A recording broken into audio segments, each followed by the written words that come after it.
Welcome to Puerto Rico, la isla del encanto.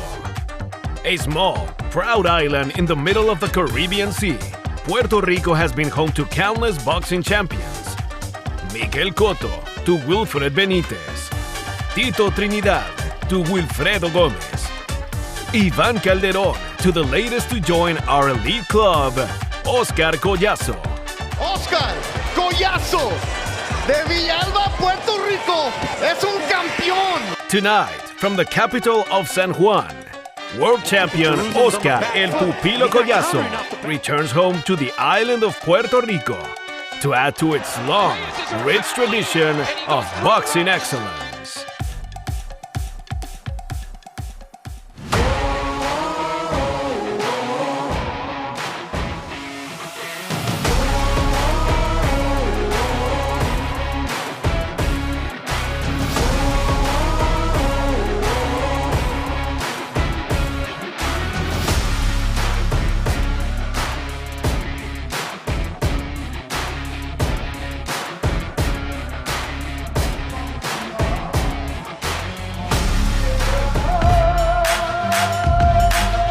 Golden Boy Fight Night is on the air desde Puerto Rico, San Juan, El Castillo, San Felipe del Morro, which you're looking at.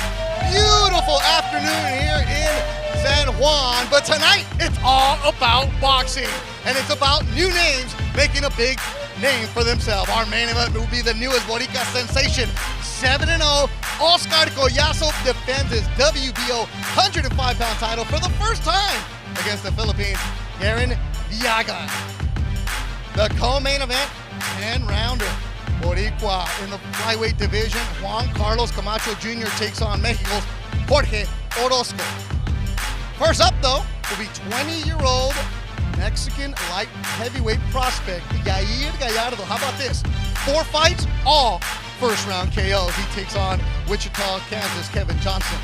That will be followed by Giancarlo Santana of the Dominican Republic against Justin Ortiz from Puerto Rico, also in a 6-round battle. Then at 108 pounds, former champ Angel Tito Acosta takes on Nicaragua's Carlos Buitrago, a rematch of their 2018 fight, which Acosta won via 12th round KO.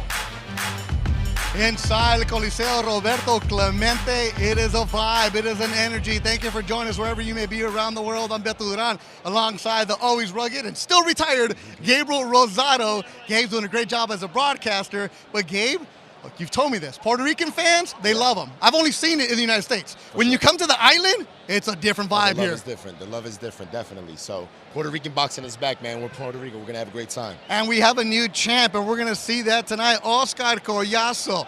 7 fights, he became a champion. He shows up tonight in a Ferrari. Can the hype be too much for this young man?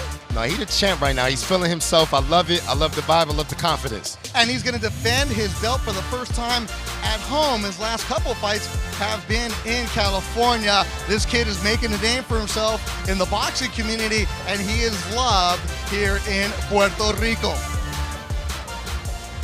All right, so we've seen the arrival. Now, let's see the highlights of this young man. 105 pounds, but Gabe, this dude can scrap and he can punch. No, for sure. You know, he's a pressure fighter, punches and bunches. His work ethic is unbelievable. I like this guy a lot. Yeah, in his last fight against Melvin Jerusalem, he ended up stopping Melvin. This is a couple fights ago. I believe this was his 4th fight. He comes with a relentless attack, a big amateur background. Thoughts of going to the Olympics, but his division was eliminated. And now, Gabe, he's relentless, and you love that about this young man. I love it. You know, he has a big amateur background. Unfortunately, he couldn't go to the Olympics, but he became a world champion with only 7 fights. And, you know, right there what you see, he has that killer instinct. Once he got his guy hurt, he'd take him out. He goes after. That was the night that he became a champion. And you look at the Collazo, fastest Puerto Rican to win a championship in 7 fights. And the record was 3 in 1975 and 2014. He knew he had an opportunity to make history for his island. And Oscar Collazo, El Pupilo, the pupil, he's a young man that has a lot behind him. And when you look at him, he's looking at a guy in the Filipino Diagan who has been around the world. Gabe, when we talked to him yesterday, he knows there's going to be no Filipinos here. He said that's the only ones on the island are right there, and he's confident. Yeah, he's confident. He has an awkward style. You know, he's hungry, he's determined. This is a guy you can't sleep on. Now, the attitude though, what does he have to do to take away the belt from Collazo?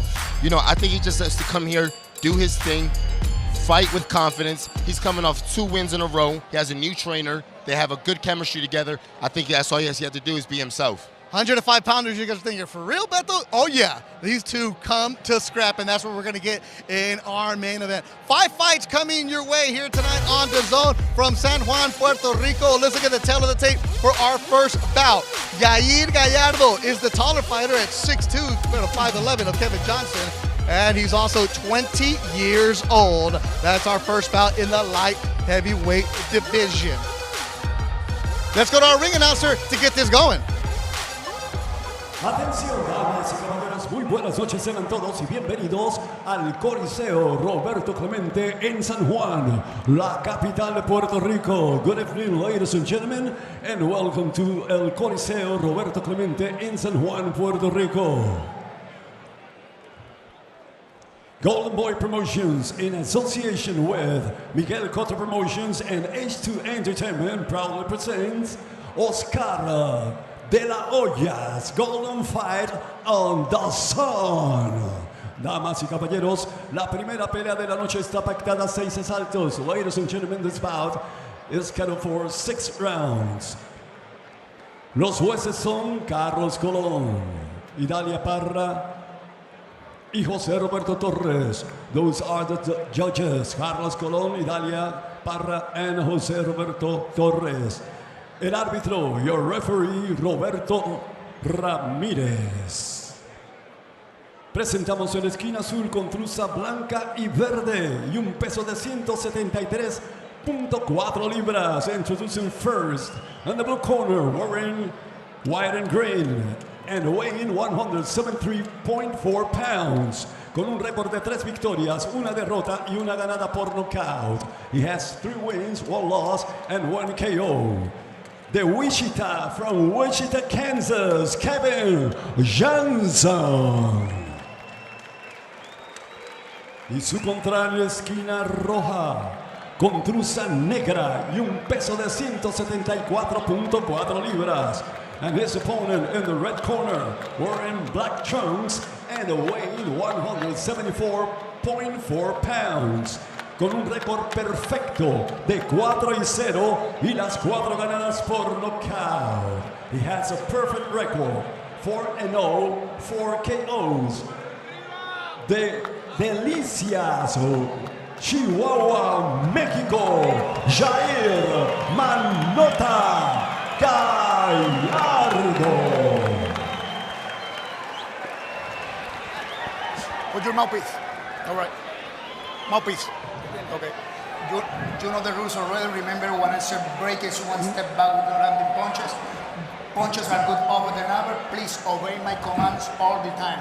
Ya tú conoces las reglas, sabes que los golpes son varios del ombligo para arriba y cuando digo break es un paso para atrás sin tirar. Are you okay? Yeah.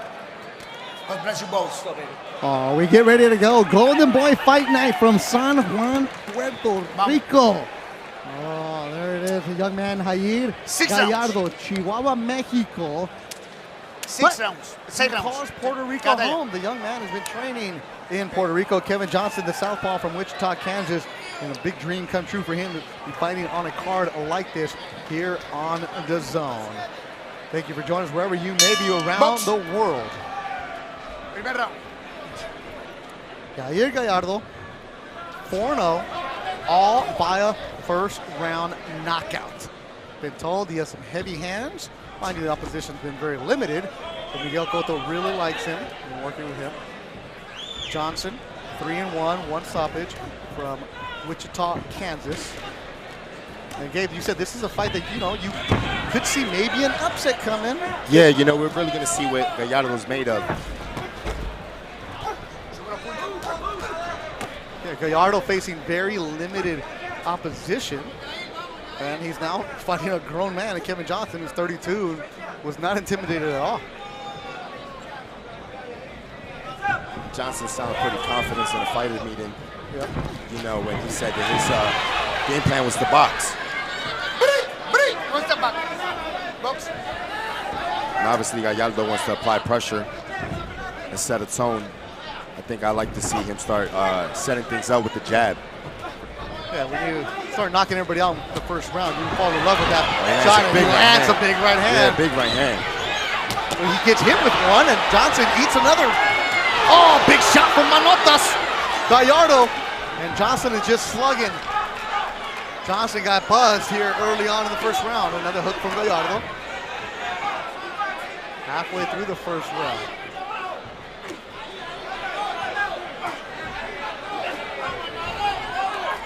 Yair Gallardo. You can tell Gallardo's heavy-handed. Yeah. You know, those shots are thudding, and he's moving Johnson around. And every shot is with lethal intention from Gallardo. And a right hand uppercut again. Gabe, he doesn't believe in a jab yet. I don't think he needs the jab at this point. You know, he went right to it. Minute to go in the opening round. Uppercut from Gallardo.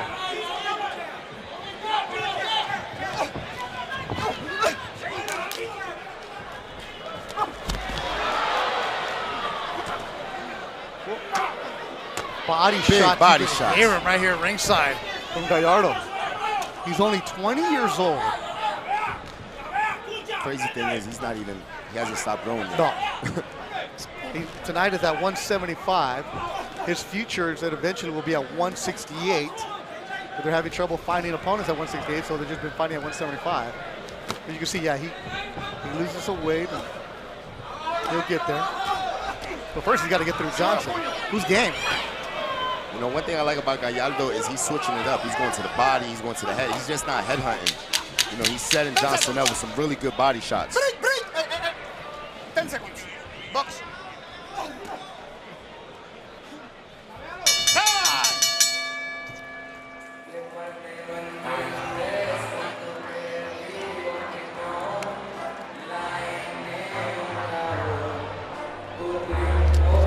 Yair.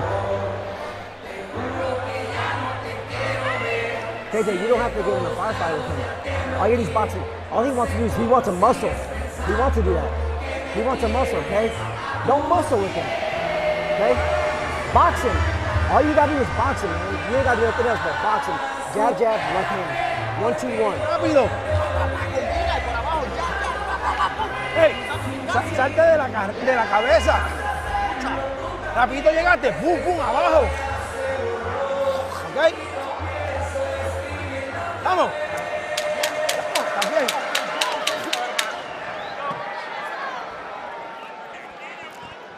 Second round for the first time in his career for young Yair Gallardo, the 20-year-old.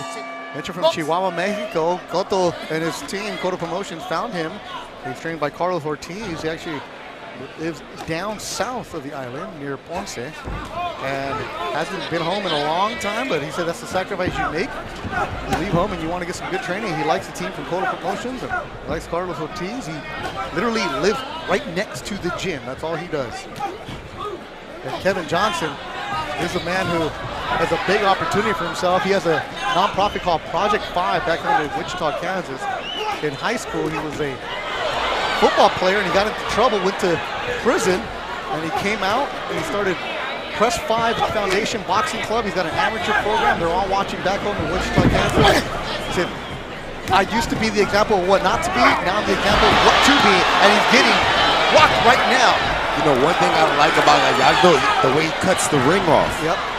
He's not following this guy around. He's cutting the ring off. He's cutting angles. And Johnson's mouthpiece was knocked out. And that's the thing, Gabe. We didn't know about Gallardo. I mean, he's fighting 30-second fights. Yeah. So we didn't know if he could actually box. You know, you're knocking dudes out with no resistance. But you see these wrinkles. I don't know what they're talking about. Yeah, Very green, but you see something. Yeah, the kid has really good fundamentals.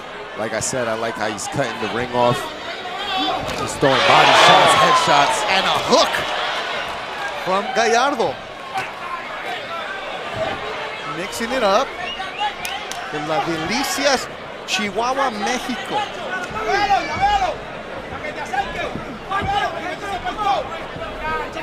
He lives in Guayanilla. You asked him who was your favorite fighter. He said Canelo.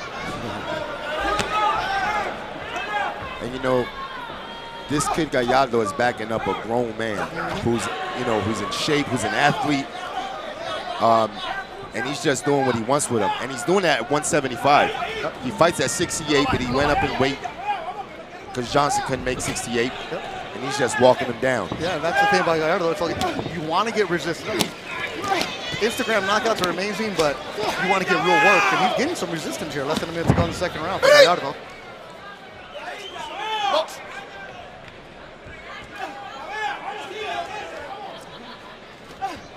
Gallardo started boxing at 8. He was a travieso, a little troublemaker. Tried all the sports, and finally boxing was the one that kept him quiet. Papá Benjamín, la mamá Flora Elena. Now they're watching their son on DAZN. Pretty good. Oh, snapping back the head.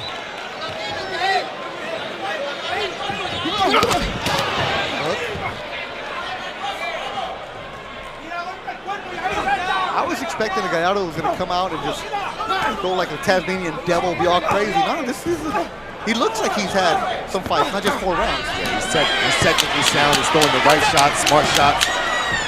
He's wearing a couple punches. And he's been defensively responsible because he knows how to move his head and roll some shots.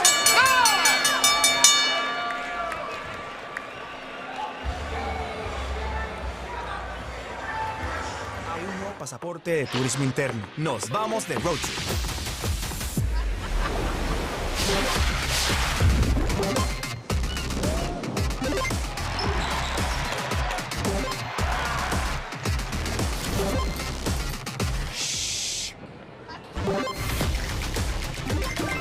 Lleva tu aventura a otro nivel. Con tu pasaporte a la aventura. Consíguelo en voyturisteando.com. Yo estoy ready. ¿Y tú?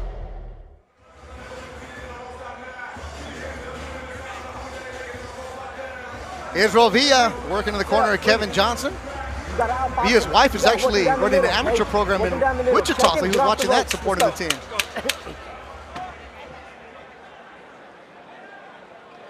This is good work for Yair. Professional resistance, seeing some wrinkles. Again, very green. He's only had 4 rounds professionally. A little bit less, actually, if you add them up, how quick some of the knockouts were. He's getting hit, which is what you need. A little swelling, some redness on his eye. Manotas, the nickname, big hands. Nice body shot. You shake his hand, Gabe, he's like, you got a paw. Johnson bouncing around, getting it away. Hates that left hook.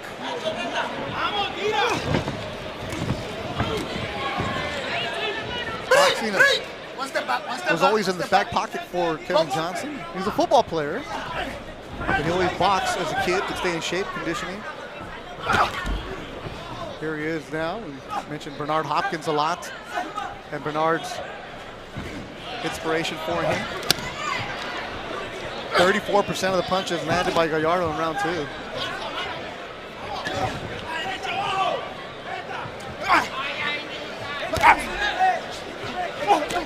This is what Gallardo's going to have to learn, right? You can't just be a headhunter every time.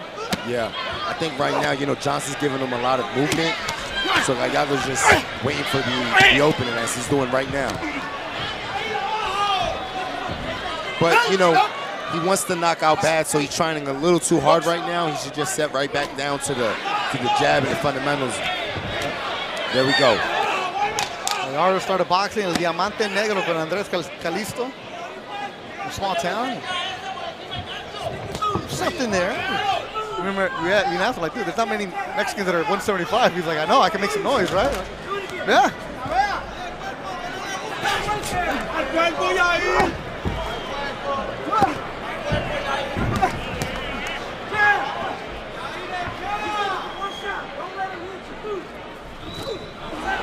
Big right now. Foot slip now, uppercut from the Mexican Gallardo. Johnson trying to hold on.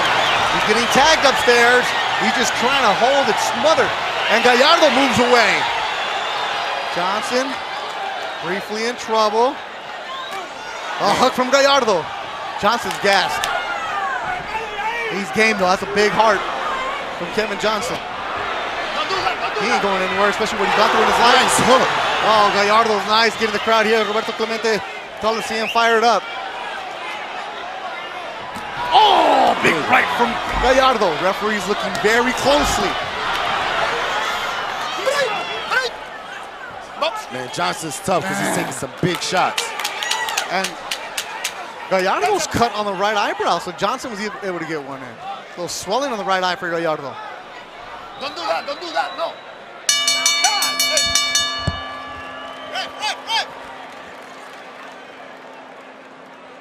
You gotta count him.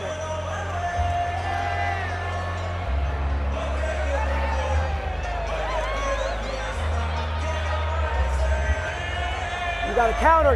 You gotta counter his shots, okay? Breathe slow. Water. Let me know when you're ready with some water. Let's go, come on. How you feeling? I know. I need you to go. I need you to start boxing this dude. Go back to boxing, okay? He's tired. He just tired as you. Work his left eye. Come on.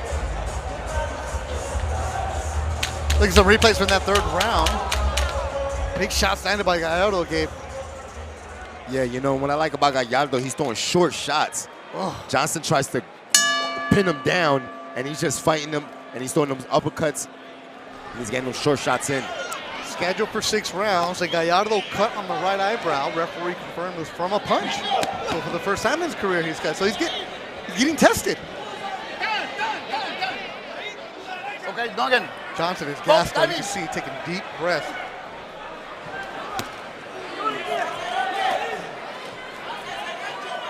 If you're Gallardo, you've never done this, Gabe. You've never been here, but I mean, he had a big amateur background. He was around for Team Mexico, but you got to learn how to finish somebody here in the professional ranks. How do you do that here?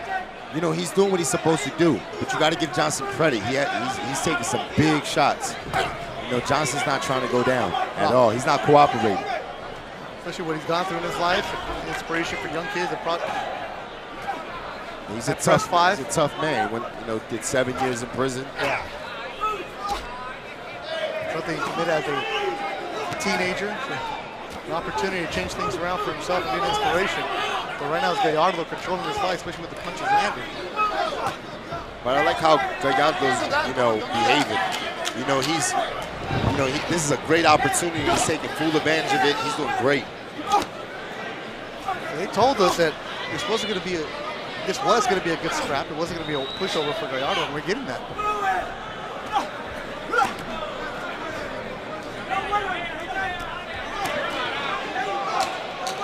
See, I like Gallardo to move his head in between those shots, though.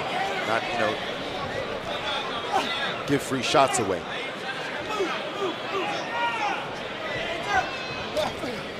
Because, you don't want to give free shots away because you're allowing Johnson to catch a rhythm.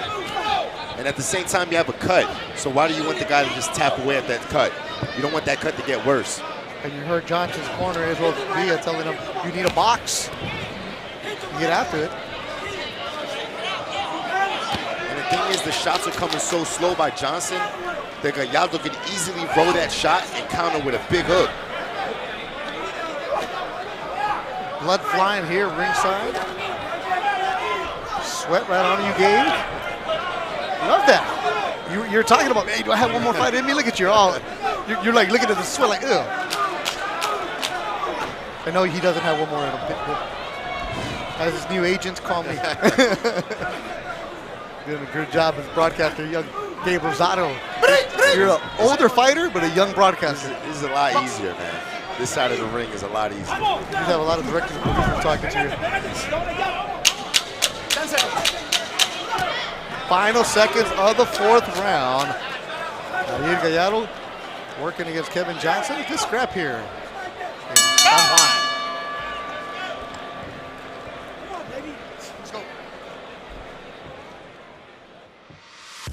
Encuentra tu suerte en el Blue Dolphin Casino en el Aquarius Resorts, Dorado, Puerto Rico. Descubre el entretenimiento que hay para todos. Desde el driving range, nuestras cervezas artesanales y de barril en Beerlandia, canchas de pickleball, New York Restaurant, La Rambla Tapas y Vinos y la diversión continúa en la bolera de Predator Gaming Center. Abierto a todo el público. Ven y vive la experiencia. duro y no está fallando y no hace ajuste. Ve, llega por abajo. Make the adjustments come down. Carlos Ortiz, Quit Juan being de lazy Leon, punches. Ramon You Leon lazy in the punches gonna corner catch you. of Come Gallardo. on, okay? We don't get caught. Let's go, baby. Here's Villa, the only one in the corner of Johnson. They picked up a cut man here.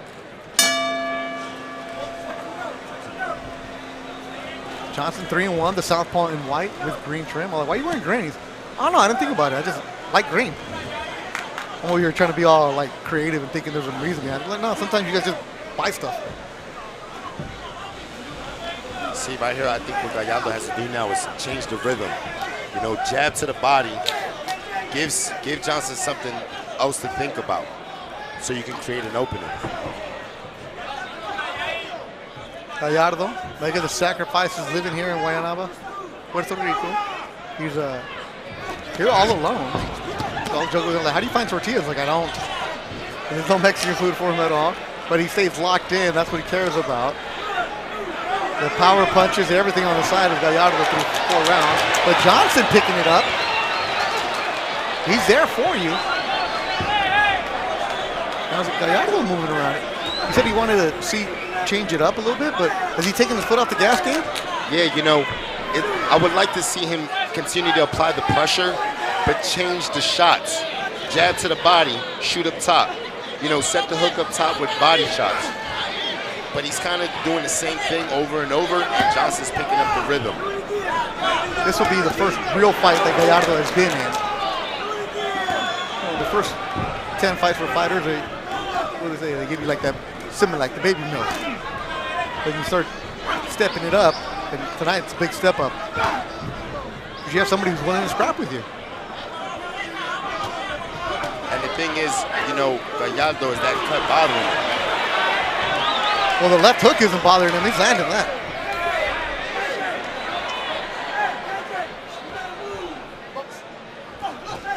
Gallardo plays FIFA with his friends. This is only communication with friends back home in Chihuahua. Uses PSG. Why? I don't know. I'm not that good. I don't really care. I just need something to do. Talk to my friends. Good shot from Johnson. See, he gets hit with that shot because he's being lazy. He's not moving his head. What you've been saying the last couple rounds. You got to roll the shots. You can't. You just can't take every shot like that. Especially as you move on now, Johnson not even there. Like, nope, nothing there. And you know, from the when you see that kind of defense, you see that kind of defense with older fighters. You know, because it's a lot easier for them to catch than roll the shot. Oh, hook from Gallardo. He's had a home for it the whole night. That one moved Johnson back. Oh, again another hook from Gallardo. Gallardo in the southpaw stance is landing the hook. Man, Johnson is just tough. Final seconds of the round. Solid round for Yair Gallardo, the 20-year-old, looking good in Puerto Rico.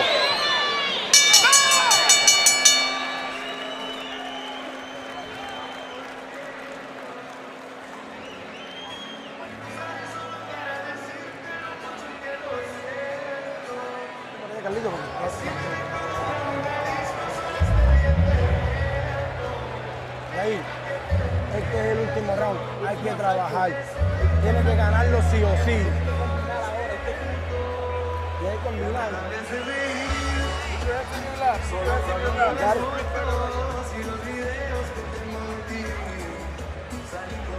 See, right there, I don't like that. I don't like him standing straight up, catching them shots like that. But Johnson's doing what he's supposed to do. He's working. He's letting his hands go. But right there is when Gallardo needs to roll those shots and counter back. Johnson's there just ripping some good shots. That was a good counter by Gallardo.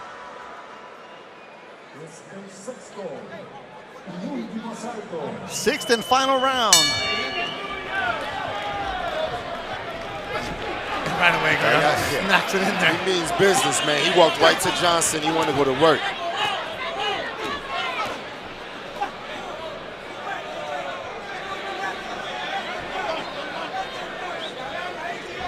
Coming up next will be Jan Santana and Justin Ortiz, two undefeated young men from Puerto Rico. Working our way towards the main event of Oscar Collazo and Diagan. Championship fight.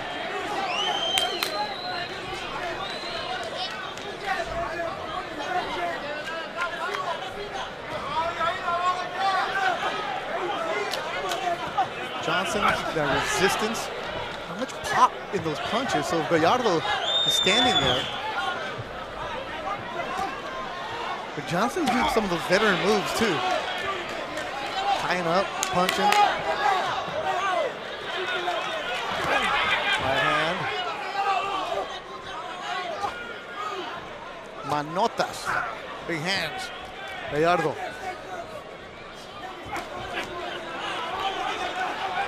As he progresses in his career, Gallardo will get a jab. Will learn how to go up and down, move away. But you see something, Gabe. There's something here with this young man if he progresses the way he goes. Very green, only 20 years old. Yeah, there's potential. You know, he's definitely, he has a good mindset. You know, he has good technique. It's just he has to put it together. And he definitely needs to establish the jab.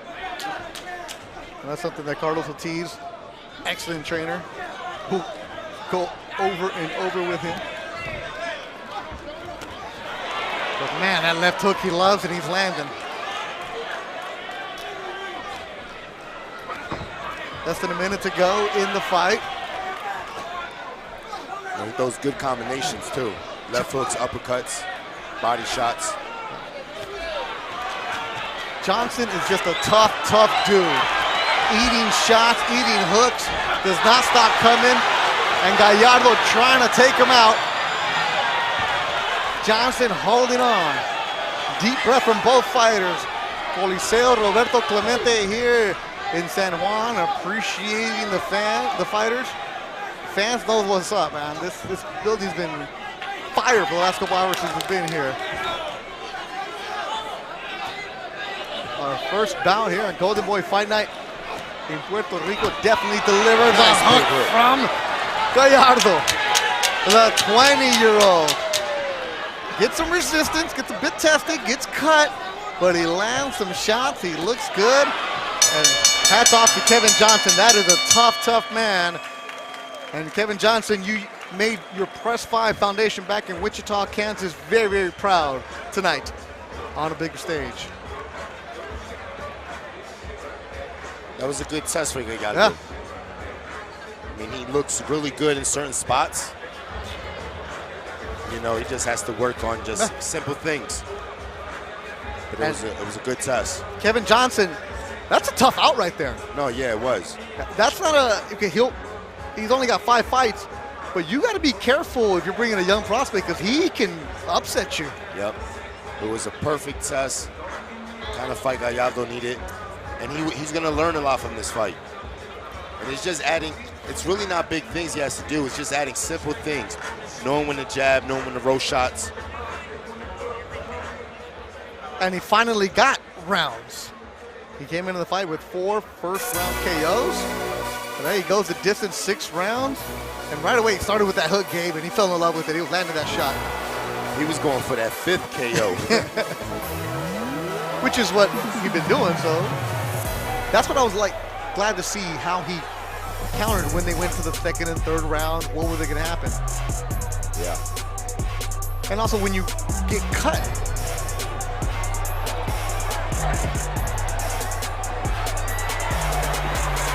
When you get cut, what are you going to do? How do you respond? How are you going to act when the fighter's not going down like they were in your first 4 fights? See, right there, I like that. In the early rounds, he was doing good things, rolling shots. But as the rounds got later, you know, it's a different turf. It's a whole new thing for him. Fighting in later rounds, he's never done it. But good, as the progress of a young fighter, respect between the two.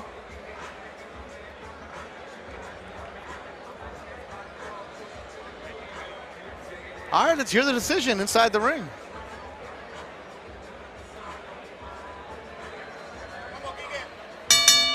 Ladies and gentlemen, all 3 judges scores it 58-56, 58-56, and 58-56. The winner by unanimous decision.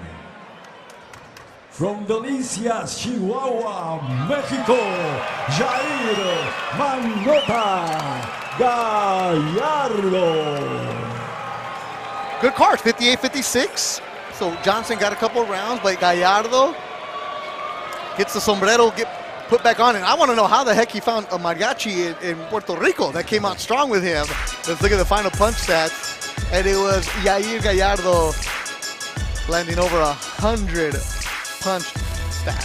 37% that he landed. The power punches, well, we knew Gallardo was going to bring the power punches, and that's exactly what he did. 40% of the power punches landed by Gallardo. All right, so our first bout is done. We're working our way towards the main event of Oscar Collazo and Garen Diagan. But coming up next, young undefeated prospects Santana and Ortiz.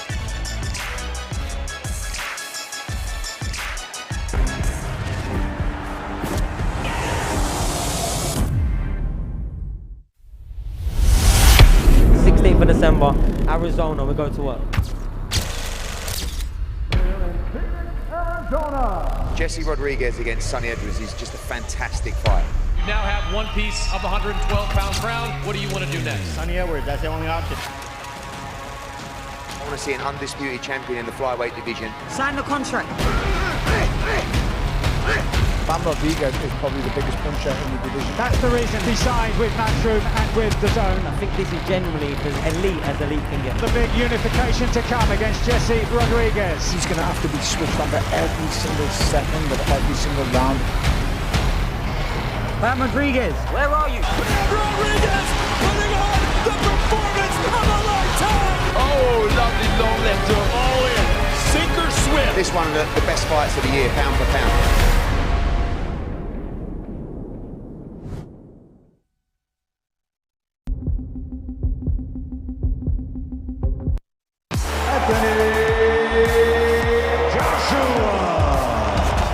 Certain fighters, they wait for the bell.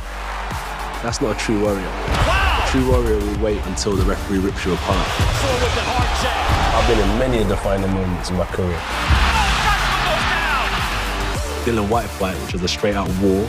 These are all times that will add to the legacy. Oh, I'm sure he's getting up from that. It was tough, but it made me.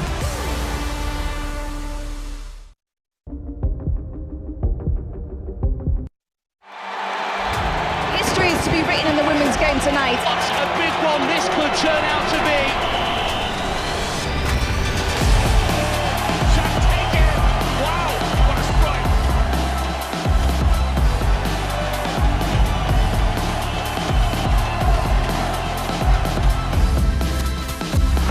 Fires, scores! Shooting opportunity, and brilliantly equalizes. Decides to go for a long range effort. Oh, wow! Anything like it. The fans is not leaving home. Goosebumps all over the place. This is Chelsea. Who's the smelliest player at Arsenal? The smelliest? Official. That's a good ball and it's in! Saka! And the Champions League trophy is heading back to Barcelona.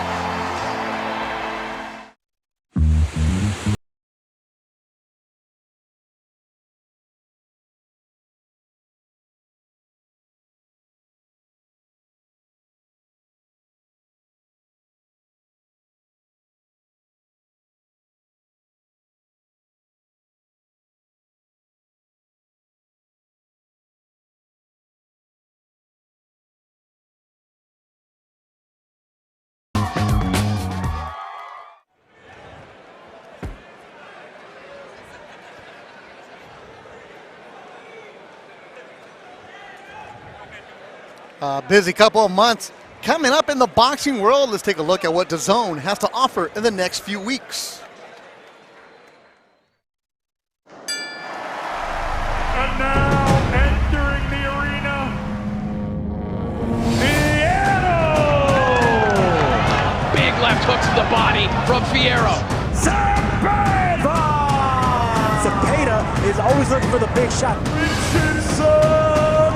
Boy, right hand down the side from Hitchens.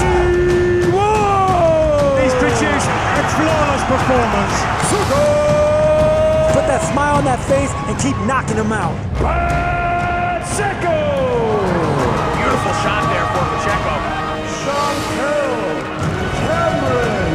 Desperately working away.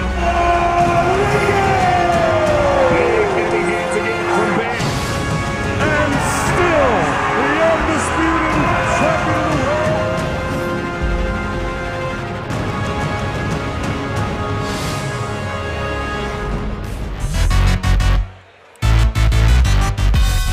Second bout of the night on Golden Boy Fight Night. Let's look at the tail of the tape. It's pretty even. The difference being that Justin Ortiz has a 2-inch reach advantage, 74 to 72. Let's go to our ring announcer, Quique Livoy. Atención, damas y caballeros, la siguiente pelea está pactada a 6 asaltos. Ladies and gentlemen, this bout is a 6th round. Los jueces son the judges are José Roberto Torres, Idalia Parra, and Carlos Colón. El árbitro, your referee, Ramón Peña. Presentando en la esquina azul, con truza azul y dorada y un peso de 127 libras. Introducing first in the blue corner, wearing gold and blue trunks and weighing 127 pounds. Con un récord de 4 victorias y de las 4, 3 ganadas por knockout. He has 4 wins, with 3 wins by way of knockout. De Vega Alta, Puerto Rico, él es Justin, el Relámpago Ortiz. Y su contrario en la esquina roja, con truza negra y gris y un peso de 127 libras. And his opponent in the red corner, wearing black and gray trunks and weighing 127 pounds. He has 8-0. And 8 wins by the way of knockout. De la Romana, from La Romana, República Dominicana, Giancarlo Dangerous Santana. Ortiz, seco principal. Santana y seco principal. Hermanazo, te la aprecia. Porque muchachos, ustedes son 2 profesionales, ya reciben las instrucciones de su equipo. Recuerden protegerse en todo momento y respetar mis comandos. Choquemos guantes y que Dios te bendiga a ambos. Ramon Peña, the third man in the ring. We get ready to go with 2 young fighters. Santana, 23 years old. Ortiz, 22 years old. Both of them undefeated. Santana from the Dominican Republic is the prospect. That's Ortiz. Justin Ortiz, but they spell it Jostin. Justin Ortiz has been known on the island as the upset guy. He comes in as the B-side, and he knocks your guy out. He's 4-0 with 3 KOs, and they wanted to test Yan Santana, the Dominican in black and gray, who's 8-0, all with KOs. Interesting game. Usually guys like this don't take fights. Yeah, you know, and Justin, like you said, he's always comes in as the B-side and pulls the upset. And he's in a situation like that again. Santana, Miguel Cotto Promotions on his side. He's the house fighter. He's from the Dominican Republic. Lives here in Puerto Rico now. He said he's quick and fast and has some pop. That's the scouting report on him. And that Ortiz, just a heavy-handed young man who just swings and knocks you out. So we'll see how much boxing we actually get, Gabe, with this one scheduled for 6 rounds. Body work. Oh, some good combinations from both guys. Whoa! Oh, the Dominican! Whoa. Oh, he's ready to go, and it's over! It's over. Oh my goodness! Yan Santana, a first-round KO. He's 9-0, 9 KOs, and the Dominican shows he is on the rise.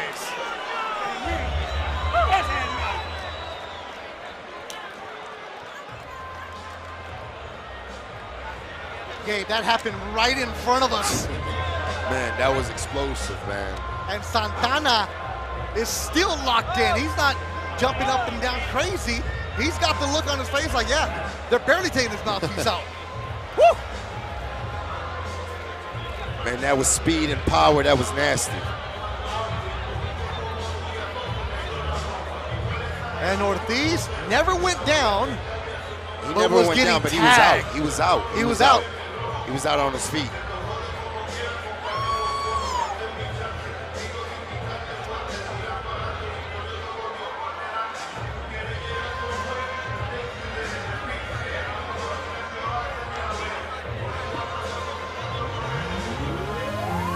There you see the replay game right in front of us.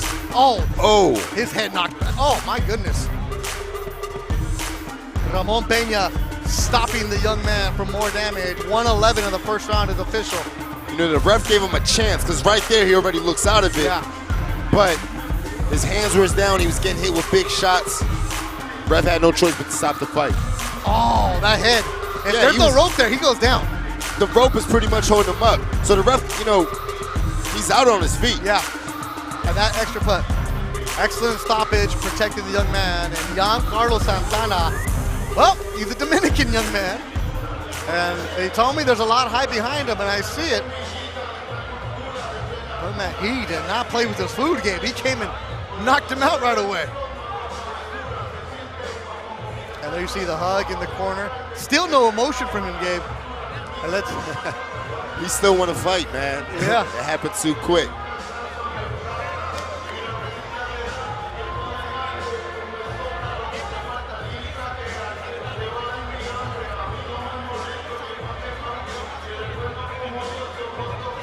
Atención, damas y caballeros, el ganador al minuto 11 segundos del primer asalto por knockout técnico. Ladies and gentlemen, the time 1 minute 11 seconds in round number 1.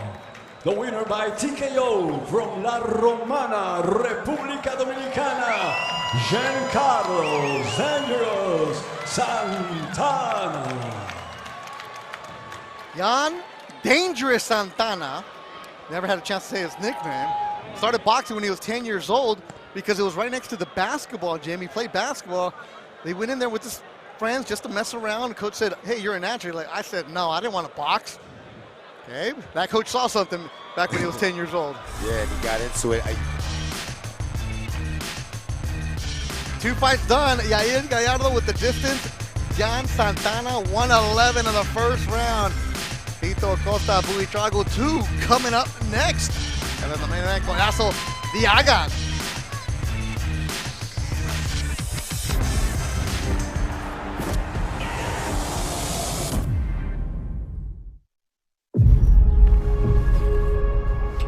Leaving home doesn't mean you're leaving alone.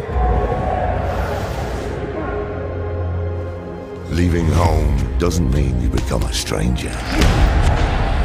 In fact, wherever you go, they will follow. Follow through the mist that rolls in from the treads. They will march on together, until they meet Nottingham, Leeds, Wood, and he's having success! It's over! It's all over! Warrington.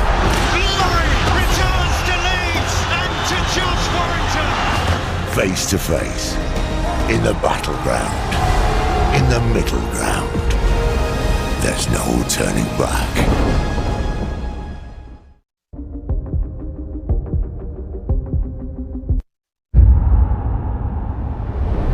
Nosotros íbamos con policía para poder llegar al estadio. Women's teams have always been used to playing in the club's smaller stadiums. Playing at Clásico and Camp Nou means everything. Most of these players are Barcelona fans. Fue increíble, la verdad. Alucinamos todas. A new chapter about to be written in the history of these two famous clubs. Tolosa decides to go for the long range effort. Wow. What a goal that is! Cuando se generan ambientes así, es que tu cuerpo va solo. There it is, the confirmed attendance inside Camp Nou. A world record. Once we had that confirmation, we just all started to cry. I do think this game changed women's football. I do believe it changed the perspective from all of us.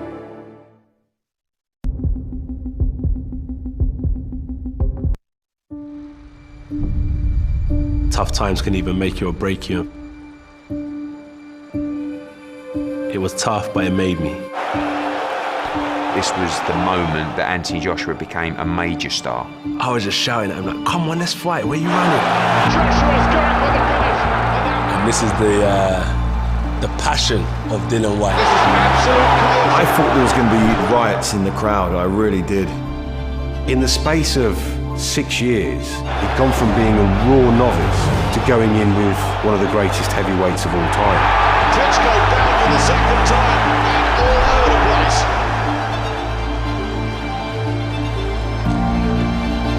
You're one shot away from trouble or disaster at any point. You have to dig deep, and they're the type of fights that people remember for many years to come.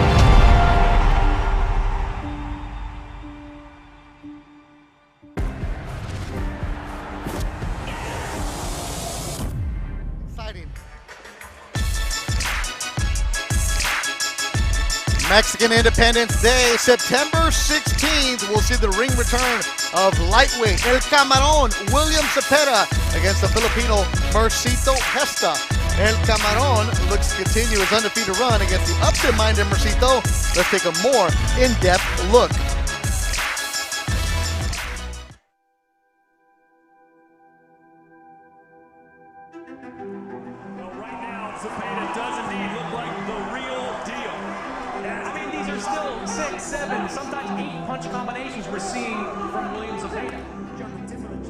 Bueno, pues es una fecha muy conmemorativa, principalmente para México, en el mes de septiembre. Que un peleador tenga una pelea en ese mes es algo especial. Y pues seguir demostrando como siempre lo he manejado. Yo pues podría decir mil cosas, mis entrenadores, la gente, pero creo que yo he demostrado siempre con hechos de lo que en realidad puedo hacer en el ring, de lo que estoy capaz y dejar en claro quién es el Camarón Cepeda en las 135 libras. Colors and corners don't make you win fights. It's what you do in the gym previously to the fight. So, I mean, hey, 3 times we went as the B side and we came out as the A side. So we're looking forward to continue to do so.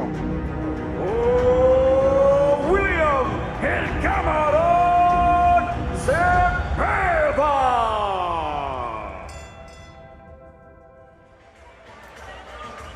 El Camarón Mercito Gesta, September 16th in LA. Gabriel Zotto. Cepeda is a dude that is must watch right now, isn't he? Yeah, he's mean, he's active, you know, he's a knockout artist, and he goes for the kill, man. He throws punches and bunches, action-packed. 24 knockouts out of 28 wins. It's incredible. And Mercito Gesta, though, is a fighter who's upset-minded. You got to stay locked in, though, with him. Absolutely. All right, so that'll be coming up September 16th tonight, though. It's a rematch. Gabe knows a lot about rematches. I think you had a rematch with everybody you fought. It's Acosta and Buitrago. Let's look at highlights from their first fight a few years ago. It's a fight that it was good, Gabe. They went back and forth, and they were just, it seemed like it was personal that night. And that's when Tito Acosta just let his hands go at the end of the 12th round. The finishing touch. That's what matters for a fighter, how you end things. Absolutely. Acosta went for the kill. And Buitrago from Nicaragua said, remember after the fight meeting? He's like, I didn't think we were going to get it, but I want this. Yeah, so, you know, this is sweet revenge right now for him to be able to get this win in his hometown. And the tail of the tape, the taller fighter is Acosta, but they have the same reach advantage. Both of them coming down to 108, but Buitrago missed by a pound. There is a vacant belt on the line that can help with the rankings. Buitrago not eligible for that, but Acosta, if he wins tonight, can get into the rankings, which is very important. He said, I want to be a champ at 108 again. Quique Le Boy, vamos. En camino a la esquina azul, Carlos Chocorroncito Buitrago.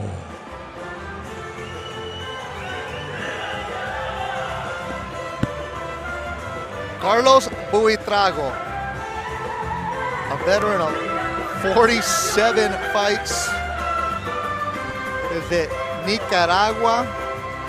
He's perfect at home, but he'll travel around.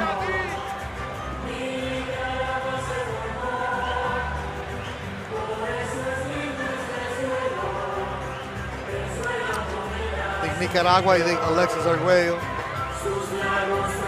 Chocolatito. And then Rene and Felix Alvarado, the brothers, the twins.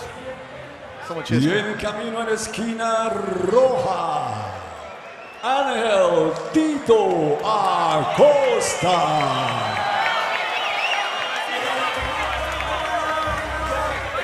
Former light flyweight titleist. He held it for a couple of years, defended it 3 times, and then he moved up to 112. Said, I felt good because there was opportunities there to win titles. Came up short, but he's like, I could make 108. I feel faster and I feel stronger at 108.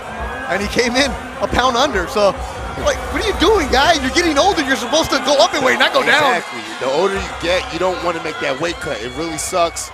So, but he says he feels a lot better at 108. He's a fan favorite here, a champion forever in Puerto Rico. Atención, damas y caballeros, la siguiente pelea es por el título Junior Mosca Vacante Internacional de la OMB. Ladies and gentlemen, this bout is for the WBO Junior Flyweight Vacant International title. Esta pelea está pactada a 10 asaltos. This one is a 10 rounds bout. And sanctioned by the Puerto Rican Boxing Commission, President Miguel Laureano. The WBO supervisor, Licenciado Olivieri. The physicians are Jose Luis Fosa and Hector González. The timekeeper, David Sánchez. Los jueces para este combate son, the judges are José Roberto Torres, Charlie Archie Ruiz e Idalia Parra. El árbitro lo es, your referee, Roberto Ramírez. Presentamos en la esquina azul con truza negra y azul y un peso de 109 libras. Introducing first in the blue corner, wearing blue trunks and weighing 109 pounds. Con un récord de 37 victorias, 9 derrotas, un empate y 21 ganada por la vía del knockout. He has 37 wins, 9 losses, 1 draw and 21 wins by way of knockout. De Managua, from Managua, Nicaragua, Carlos Chocorroncito Buitrago. Y su contrario en la esquina roja con truza multicolor, los colores de la bandera de Puerto Rico, con un peso de 107.4. And his opponent in the red corner, wearing multicolored trunks, the Puerto Rican flag colors, and weighing 107.4 pounds. Él tiene un récord de 23 victorias, 4 derrotas y 22 por knockout. He has 23 wins, 4 losses, and 22 wins by way of knockout. He's the former champion of the world, el ex campeón del mundo from Barrio Obrero, Santurce, Puerto Rico, Ángel Tito Acosta. Solamente uno en el ring con él, vamos. Solamente uno en el ring con él. Vamos al medio. Vamos al medio. Mouthpiece. Esta pelea, por cierto, es una revancha. Así que vamos a ver qué pasa. La primera la ganó Tito Acosta. Veremos qué pasa esta noche. Vamos. ¿Tiene el mouthpiece puesto? Bueno, yo le acabo de dar las instrucciones ahora mismo. Acuérdense que los golpes son válidos del ombligo para arriba. Cuando digo break es un paso para atrás sin tirar. ¿Están de acuerdo? Choque los guantes, Dios los bendice. A rematch from 2018. One that neither really thought was going to happen, but when they went back to 108, like, hey, this was a good one, a good scrap. Definitely fun for the fights. Tito Acosta, the former light flyweight titleist from San Juan, Puerto Rico. 23-4, 22 KOs. His losses have been against great competition, one of them being Junto Nakatani, the champ. They met in 2018 when Tito was defending his title for the first time. It's not Buitrago in the 12th, a good scrap. Tito, though, is 3-3 in his last 6 after going 21 to start. He was stopped by Junto Nakatani, mentioned in 2021. That was in the 4th round when his nose got busted. And then he lost the decision to Angelino Cordoba earlier this year. That was on a Golden Boy Fight Night show. Yet in that fight with Cordoba, he said that he felt like he overtrained. And he said the climate in California made it hard for him to cut weight, so he says he enjoys doing camp in Puerto Rico. Yeah, a lot more in California. He, along with his wife, Arely Musino, who's also a fighter, and they work together. We're doing camp with Joel Diaz, Antonio Diaz in Coachella, California, and Tito would be there training, and no problem. He said, for this one though, I wanted to try something different, because of course we still talk to Coach a lot. We have a game plan with him. Delvin Garcia is his trainer for this one, who's always been with him. Yeah, but it just felt better to be home. And you know, this game, when you're at home and you're comfortable and you can be in your own environment, it makes it so much better. His attitude seems so locked in. Yeah.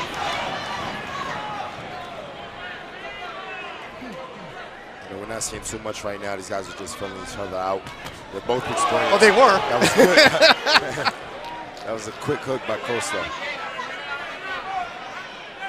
That's something that fighters do a lot too, right? When they get older, where they're figuring things out, they're different camps, but the overtraining is a real deal. Oh, and the hooks from Acosta are the real deal. Some big shots. Hooks again from Acosta. Lethal snapping punches, bouncing around on his toes. Gabe, he looks different. He looks fresh. Yeah. And he's sitting on those shots. Buitrago's the hook. Yeah, so what Buitrago, like, you're hitting me on the hip. Come on, what are you doing here? There's respect between the two, but you can feel some animosity from Buitrago also.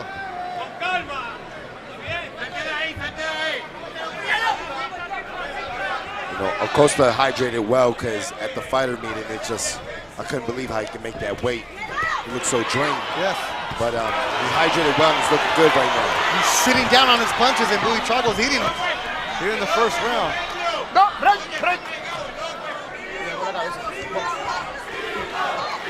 Here comes the crowd inside the Coliseo Roberto Clemente. San Juan making noise for their own fighter, Tito Acosta.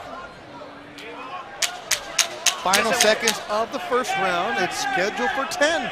108 pounders right here on DAZN. Golden Boy Fight Night in Puerto Rico.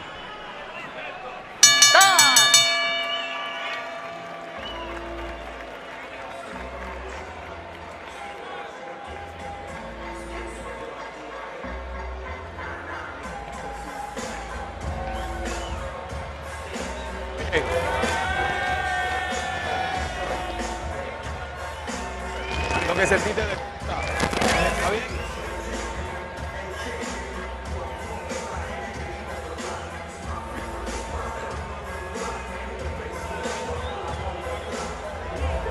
Tírame los pies. Respira.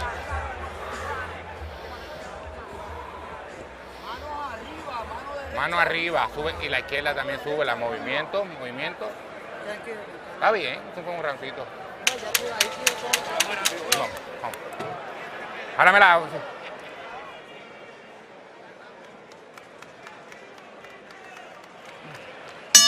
Box.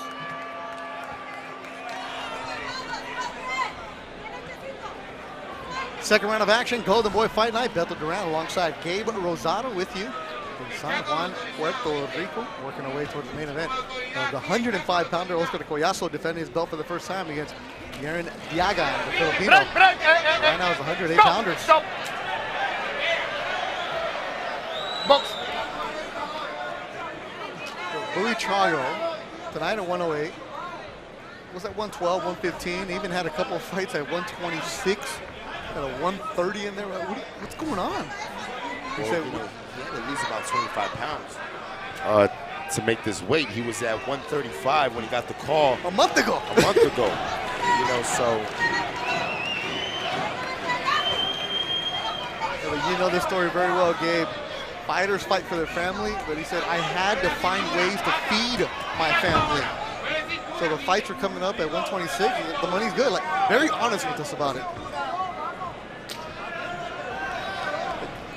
Usually it's guys that are a journeyman or a gatekeeper, not somebody who's hitting at the world-class level. Respect for him to put on the table for his family in Managua, Nicaragua.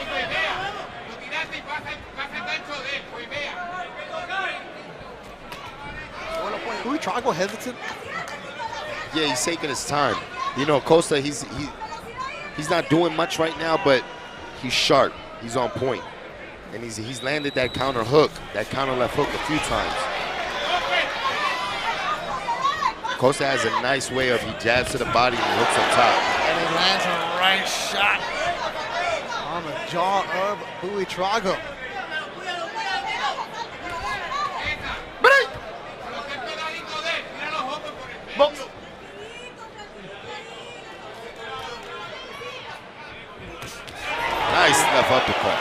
And Buitrago's like, what are you doing? Asking him for more. Be careful, right? Why do fighters do that? You know, he's really letting them know that, you know, that was a good one. Okay. But you got me. You do that? Nah, man. Oh, that was a good counter. You didn't acknowledge when your guy got you? You just got to keep pushing. Everybody's different, you know? Yeah. That gets Carlos going. Yeah, it's always interesting. The mentality of a fighter. Respect anybody who gets into that squared circle.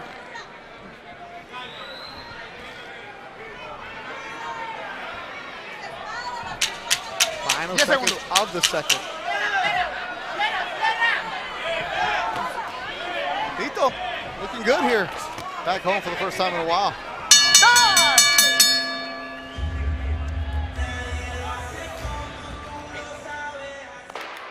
Hay un nuevo pasaporte de turismo interno. Nos vamos de road trip.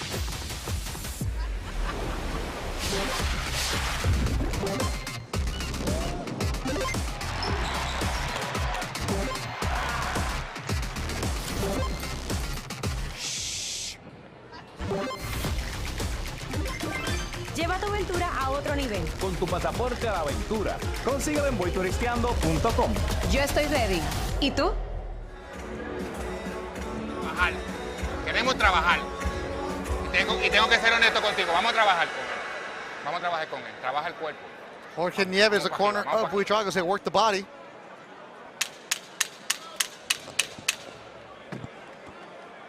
Thanks to everybody watching wherever you may be on this Saturday night. We are in San Juan, Puerto Rico. Fantastic island. The hospitality has been great all week long. Miguel Cotto Promotions, along with Golden Boy Promotions. Here live on DAZN, Golden Boy Fight Night.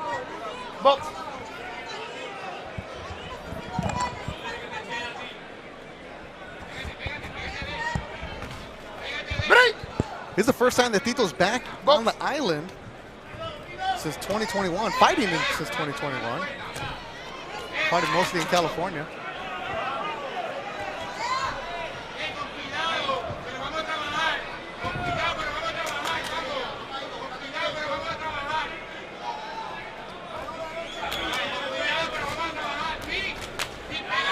You can see Acosta's probably trying to set traps, more countering as he did right there. When his last fight, he was being more aggressive. Now he's being more of a counter puncher. That dangerous? No, it's good. It's good. He's pacing himself. And Buitrago is yelling "Vamos" to Tito Acosta. Caught Acosta with a good overhand right.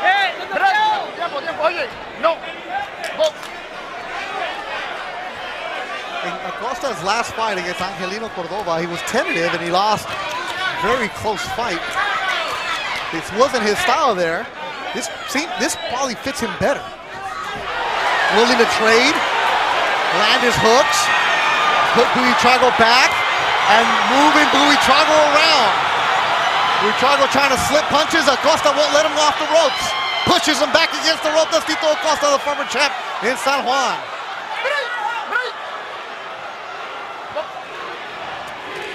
Another hook.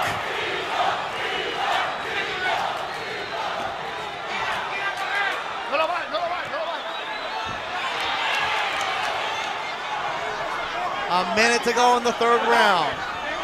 See, Acosta's putting pressure, but it's smart pressure now. He's going to the body, he's smothering his guy. Where Carlos is trying to throw back, but there's no opening.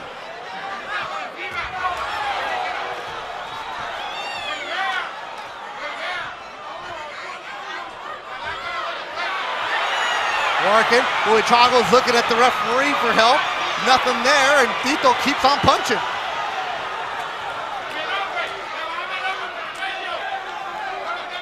I like the distance that Acosta's doing. You know, he's smothering his guy, not allowing him to counter back. He's either all the way in or all the way out.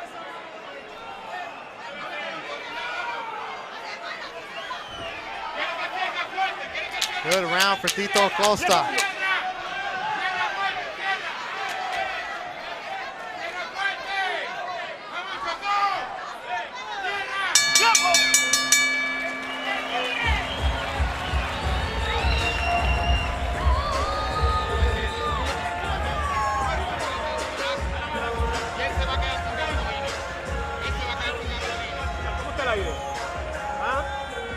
cogió.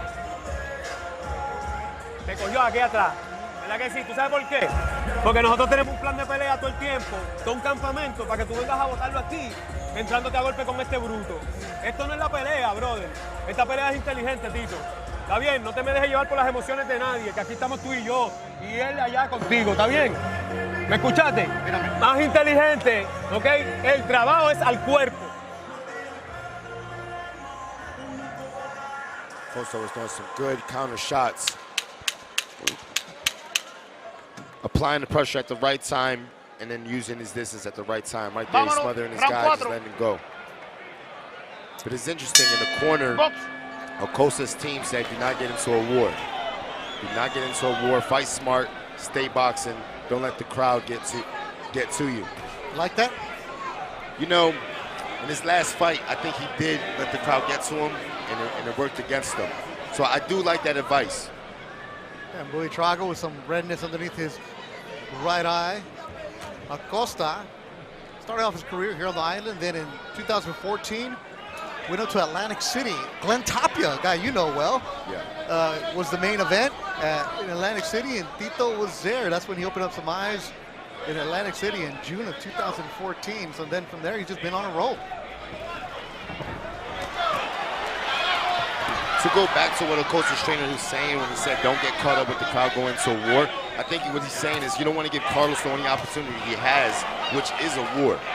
You know, fight smart, box smart. Yeah, Buitrago hasn't been doing much boxing. Yeah, because I think what he's trying to do is he's just trying to find an opening when Acosta's opening up and throwing, try to catch him with a wide shot. Buitrago 1-3 on the island of Puerto Rico. He's been in 4 title shots, with 0-3 with a draw on them. The draw was against WBO minimum champ Norlito Savillo. No. He's lost 2 of his last 3.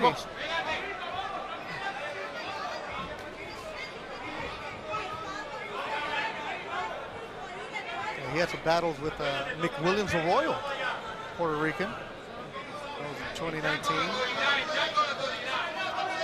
So Buitrago knows. Up to the B side, I'm coming here. Nice. And that's what he's been looking for, Gabe. See, he got over anxious. He dived in with a hook and he got caught.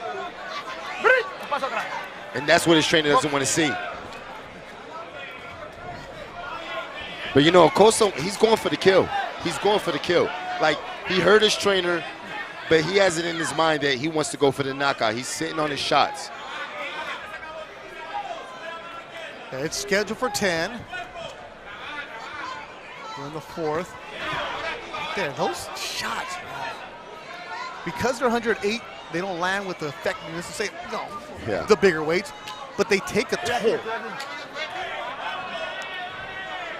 It's the accumulation of shots that it adds up to the knockout. The lighter weights make noise.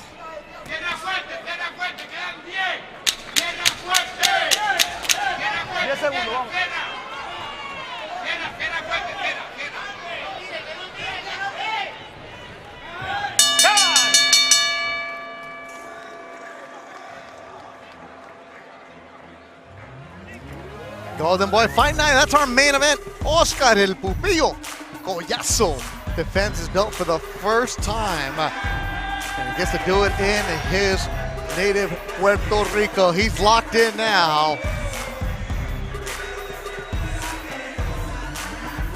And there is Garen Hellboy Diagan from General Santos, the Philippines. They'll be looking at steal Collazo's belt. 105-pounders coming up later on tonight in our main event. He did not seem intimidated at all. He's been here for a week, Gabe. Yeah, he looked confident. Round 5. 5th round, referee lets him know. Box. Tito Acosta. Puerto Rican flag on his trunks. Carlos Buitrago, the 31-year-old from Nicaragua. Tito swing and a miss.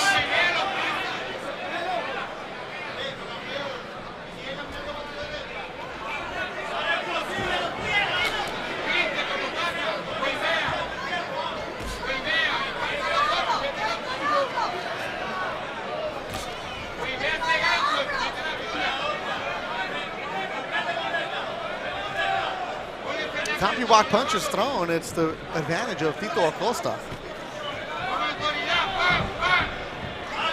Tito, if things go according to plan, work things out. 108-pound division, something that he likes. And there's another champion in Puerto Rico, Bomba Gonzalez. That would be a huge Puerto Rico brawl. We're talking about the Puerto Rico legacy all night. It's true. When you become a champion, it's amazing. But when you're a Puerto Rican champion, because the island is so small, it's everything. Saw former champion Tito Mercado walking around here. People stopping him for pictures. You represent the island well. Everywhere you go. Right hand from Buitrago, solid. Buitrago just trying to land a big punch, like to end it. Yeah, that's what it seems. It seems like his game plan is to wait for Acosta to get overly aggressive and catch him with a big shot in between. Like when Acosta's been diving in? Yeah, exactly. And I think like right here, these gaps, it would be smart for Acosta to utilize his jab. Just stay active with something. Something. Yeah. Let him know you're there? Exactly. Jab to the belly, jab up top. Not dive in. Acosta has done that a couple times where he dives in with a right hand. And Buitrago was pretty honest at the fight. He's like, I'm in Puerto Rico. I'm not really going to get any judging on my side. Been around the block. Yeah. Not that he's accusing anybody of anything, but he just knows. You got to do something. See, right here, Acosta wants to land something big, and you can tell he's showing it. See that big hook? How's he showing it? What do you see? He's showing it. It's just because he's in that power stance. He's in that power stance ready to throw something hard. Buitrago's the one that's throwing him back. And when you get into that mode, you're not fighting elusive. So you're not throwing jabs. You're not throwing these quick shots. Everything is power. But Carlos sees that coming.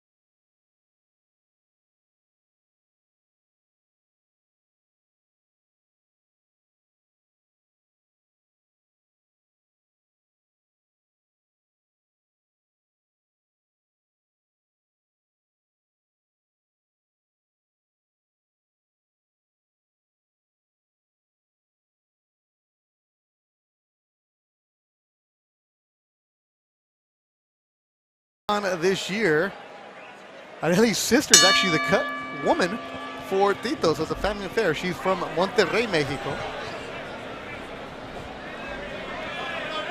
It's one thing to say, oh, I got the support of my wife, but when you're actually training and eating together at the same time, same meals. Very calm corner of Buitrago, though, huh? Like, there's no urgency, really. It's just like, hey, just some walk him back, move him back. There's more about waving the towel, getting him some air.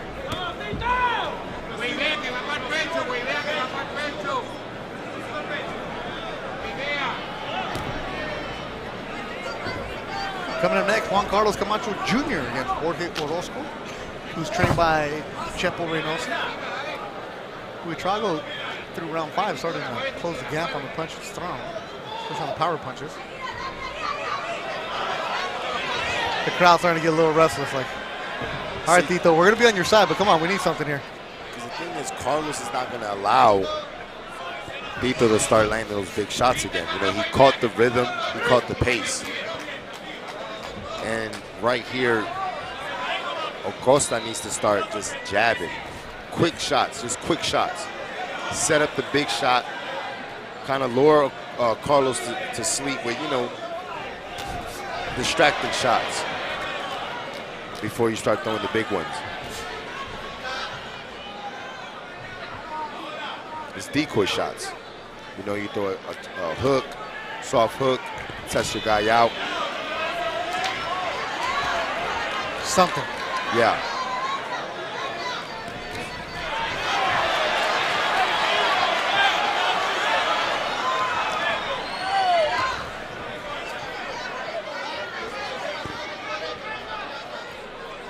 Acosta. Less than a minute to go in the 6th round. The corner of Buitrago is something you gotta work. Trabaja. Even they want to see someone throw punches, and it's Acosta who lands the hook.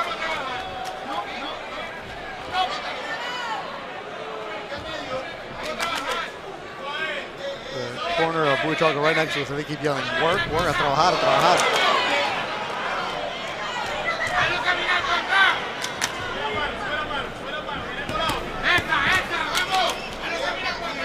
See what Carlos just did right there? See how he's throwing shots? But he's really not sitting on it. He's just tapping away, but he actually was effective. That's kind of what Acosta has to do. Oh, hook from Buitrago. That moves Acosta back at the end of the round. And Buitrago closes the round strong. Enough to take it. Fantasy Springs Resort Casino in Indio, California. That's where you will see Raul El Cougar Furiel, the former Mexican Olympian trained by Freddie Roach, defends his regional belt against Courtney Pennington live Thursday, September 7th.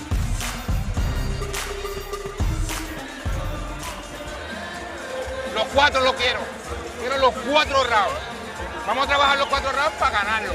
We're going to work 4 rounds to win. Quiero los 4. Vamos para encima. Sí. There's more Buitrago at the end of that round, Gabe. Yeah, you know, he set it up with some nice little shots, soft combination. He landed a good hook right there. He closed the round good, but I thought that Acosta was more effective in the round. And to the 7th round. The night got going with Yair Gallardo, 20-year-old, in the distance, slugging it out with Kevin Johnson. The last fight was Jan Santana, first round sensational KO. Go to the DAZN social media accounts to see that highlight knockout. A young man from the Dominican Republic, La Romana to be exact, but right now it's 108-pounders. They've been landing some shots. I think we want to see them step on the gas now. When you have a rematch against somebody, Gabe, this one was in 2018, the first fight. Like, do you think about what I saw a couple years ago, or is it just completely different? I think it's different at this point in their careers. You know, this is, you know, these guys are a lot more experienced. You know, it's a different time in their game, so I think it's a lot different. They're in their 30s now, so it's different. Usually rematches happen right away. Yeah. You know. Well, that's something that Buitrago said. I never thought I would get a rematch with him, but it was, oh, I do? Okay. An opportunity to avenge? Okay. Especially the way it ended where he was stopped in the 12th round. Even then, I didn't care what weight it was at. I just wanted to fight him. No. Vamos a agarros.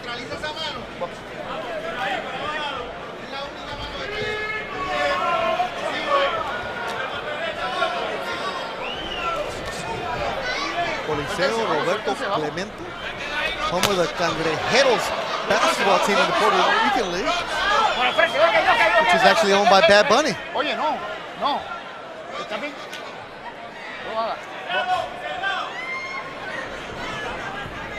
No, Acosta, he's highly skilled. Oh, yeah. But one thing is, No. he doesn't switch up the speed. That's important. You know, it's every shot is coming with the same speed, the same power. And it's a lot easier for Carlos right now to pick up that rhythm. Right, since the get-go, You have to it's switch been the the same speed. speed, huh? Yeah, you know. That's a great point, Gabe. And that's the thing. It's like a pitcher, right? You got a curveball, you got a splitter, you got a fastball. So you never know what's coming.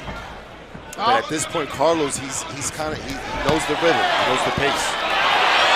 He knows what pitch is coming. Exactly. And he knows it's Acosta just trying to load up as Buitrago on the ropes. Buitrago just trying to slip punches. He smirks at Tito as he's elusive, even though he's on the ropes. Buitrago keeping the hands low. Smiling, mocking Acosta. He got the crowd fired up, but he didn't land many flush shots. Did Acosta. Look at Buitrago looking at you, Gabe. He kind of smirked at you. Like, he's feeling confident about himself. May not be winning the fight, but he's feeling confident.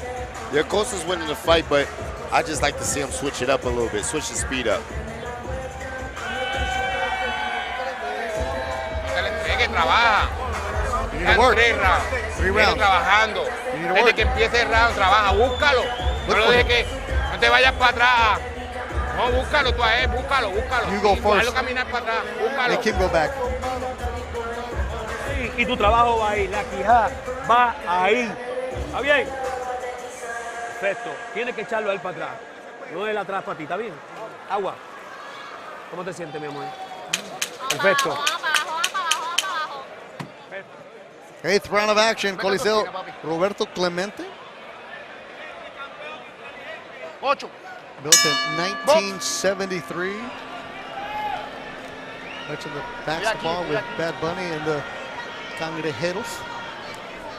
A lot of concerts over the years. Boxing has also been huge inside this building, especially the 70s and 80s. Roberto Duran had a title defense against Leo Ortiz. Alfredo Gomez knocked out Carlos Zarate here. Foreman had a fight here. Chavez had a fight in this building. 70s and 80s, this building was popping. Tito Acosta trying to make it pop here in 2023.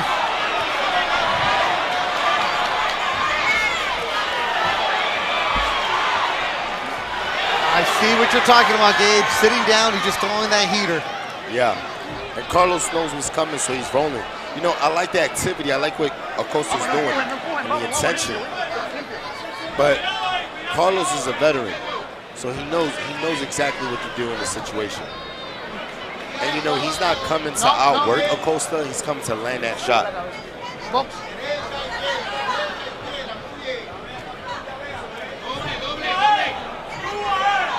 Corner for Buitrago was asking him to work and be first. Not really listening.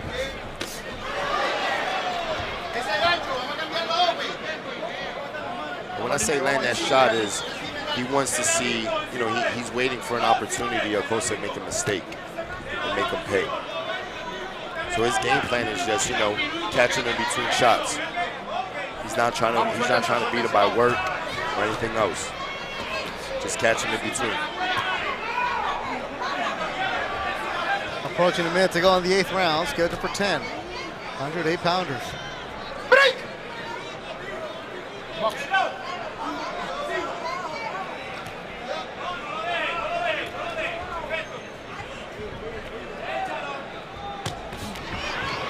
Good from Tito.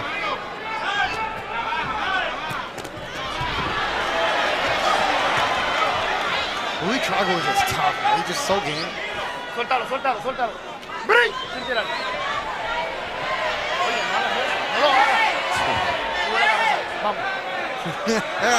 This is when you're in your 30s and you're a savvy vet, huh? No empuje, no empuje. Oh, what a hook. And Buitrago puts his hands out asking for more. He felt that. Oh, yes, he did. That buckled him. And he's talking while he's getting punched. And that'll do it for 8. And Buitrago's still looking at Tito.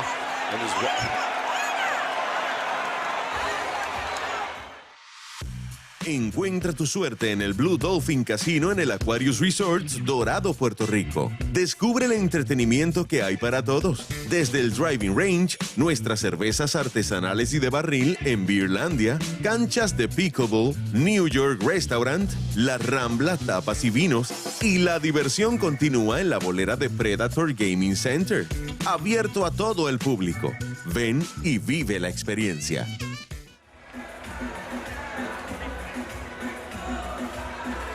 It's been a sit down on your punches and just throw hard, Gabe Rosado. And in that round, Acosta finally landed some big hooks. Oof. Man, Carlos got a hell of a chin. Man. So just to be right, you know, I've never been in a ring. I'm not pretending like I have been. When you get hit like that, you're supposed to put your hands up, right? Protect yourself. Don't do what Buitrago's doing.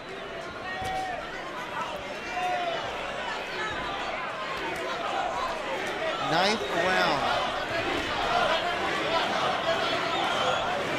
Scheduled for 10. A rematch from 2018 when Tito knocked him out in the 12th round. And if you see the Golden Boy social media account earlier this week. I like what Acosta's doing right now, moving around, setting up a new trap. You know, breaking the rhythm of the fight. He's breaking the rhythm, the fight, according to Gabe Rosado. And Tito said yesterday, I will beat him again even easier than our first fight. Is he doing that? Doesn't look easy. But he's definitely ahead, and he's doing what he wants. But, you know, I think I like what he's doing now just because it's allowing Carlos now to be the aggressor. And in this situation, Acosta can counter with a big shot as he did right there with the left hook. At that time of the knockout in 2018, it was 109-100 on 3 judges' scorecards. So Tito was controlling that fight easy. Buitrago's been tough tonight. Okay, break, sin tirar. Box. Tito with some swelling on the left eye. Buitrago's got some punches in tonight.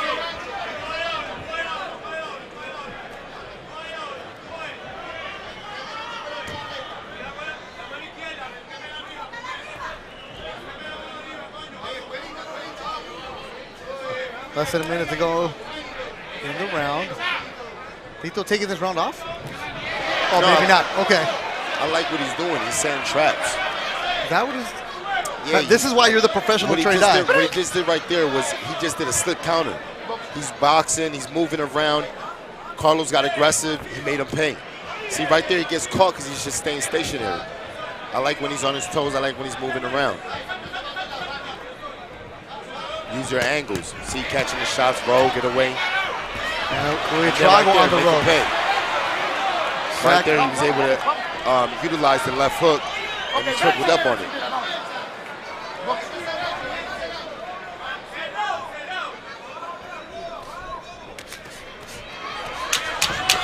Good.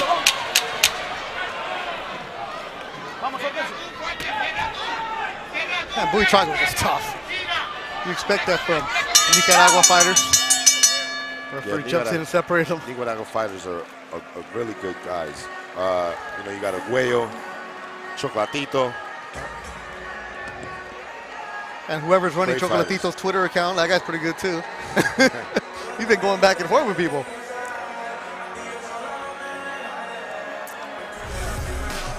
Former world champion Zurdo Ramirez makes his debut in the cruiserweight division against former light heavyweight world champion Joe Smith Jr. That's live on DAZN Saturday, October 7th. He'll be in Vegas for the new division for Zurdo.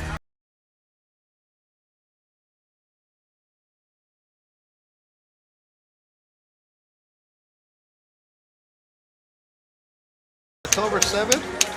Bobby, give me some tickets, man. I need to go. 10th and final round between the 108-pounders. They barely touch gloves. So the first fight, it was a knockout in the last round. Will we see that tonight? Buitrago, though, has been trying to slip the punches in. You see how his shots are more elusive when he's on his toes? How he popped him with that jab right there? Acosta. When Acosta's moving around, he sets traps and he throws great shots off of that.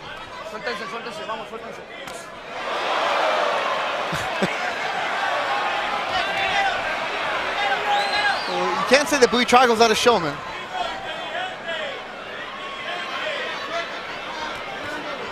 He knows everybody here is against him. Work the crowd.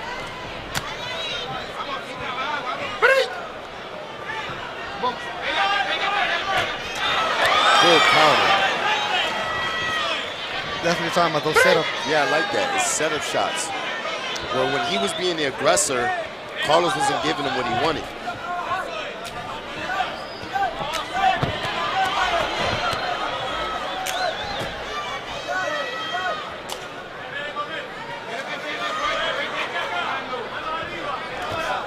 See, I like that.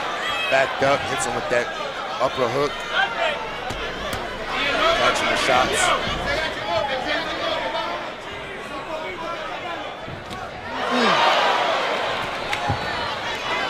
This crowd just waiting to explode. They know the history between these two. And here comes the Tito chant. See that two jabs, the Tito pop right there, two jabs, landed flush. Has me. Lily Lucino looking on, supporting her husband. A hit from Buitrago. And Buitrago's in a desperate mode. He's got to just unload this kitchen sink.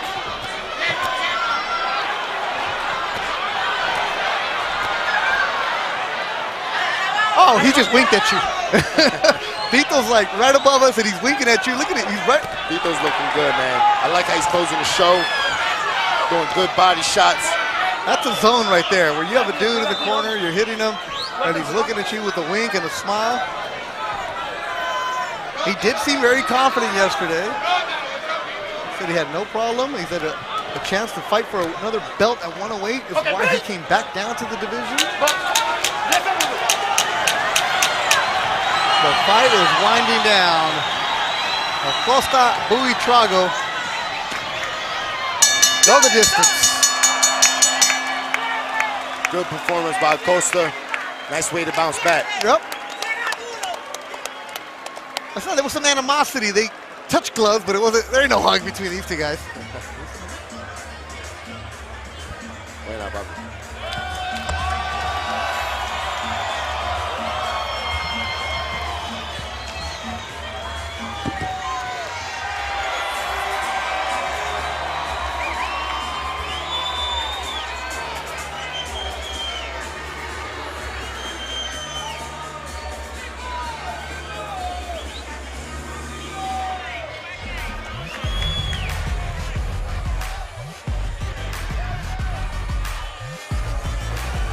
Tito Acosta, Carlos Buitrago 2.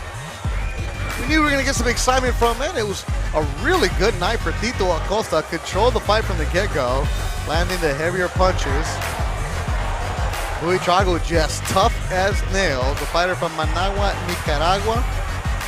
Knew he was going to be in a battle. Never in any real danger, but it was Tito Acosta controlling this fight, Gabe Rosado. And Tito, 108, hey? Yeah, he controlled the pace. He fought good, he was aggressive, and I like the way he switched up the pace in the later rounds. Boxing, throwing counter shots, setting them up nice. All right, it's time for the actual decision. Ike Lavoy, our ring announcer. As Buitrago getting checked out by the doctors.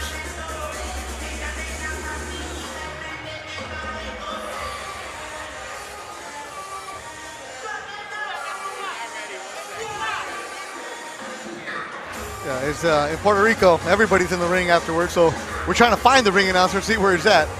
Stage manager Bobby's looking for him.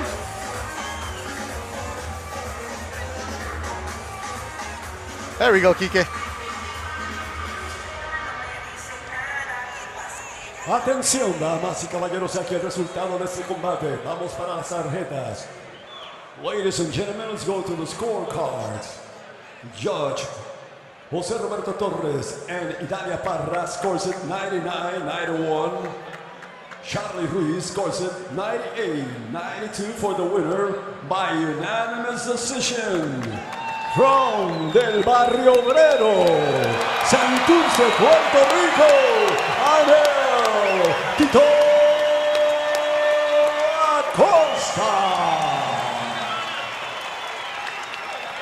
Tito Acosta returns to 108, and he gets his 24th professional victory. Buitrago falls for the 10th time in his career. Now the two men speaking in the middle of the ring.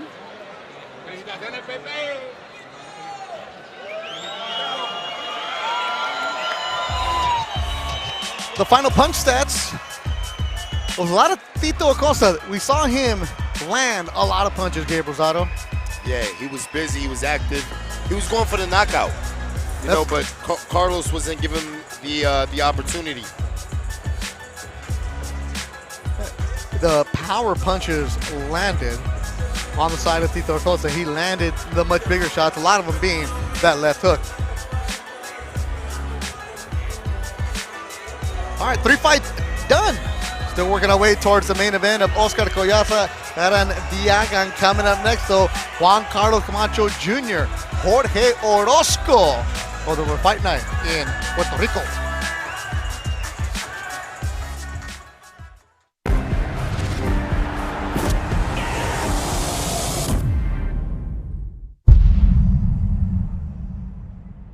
The memories we can create now, that's what we were dreaming about when we were kids.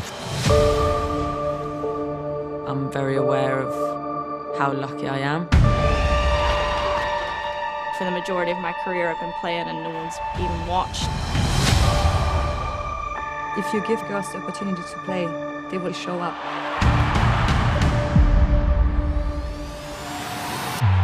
All I wanted to do was play football. This season and this time, I kind of became that 6-year-old that enjoyed playing football again. One day you step out and you play in front of 70,000 people. I'm a 100% winner. I hate losing. I worked so hard, I finally got here. We are now role models for a lot of young girls. You're gonna have struggles. The ACL injury in football is like cancer. There's gonna be obstacles. Why has this had to happen to me? But when I do get there, it's gonna be worth it.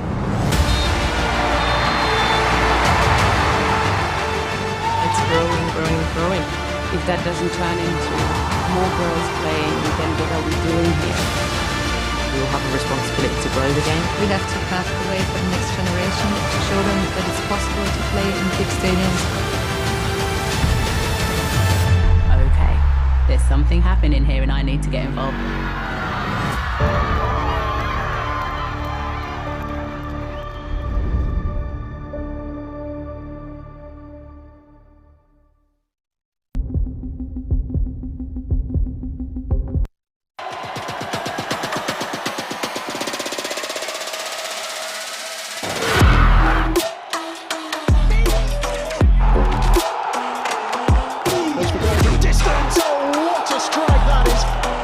Game changer for the women's game. This is off the scale. The biggest stage in women's club football Begins here and begins now.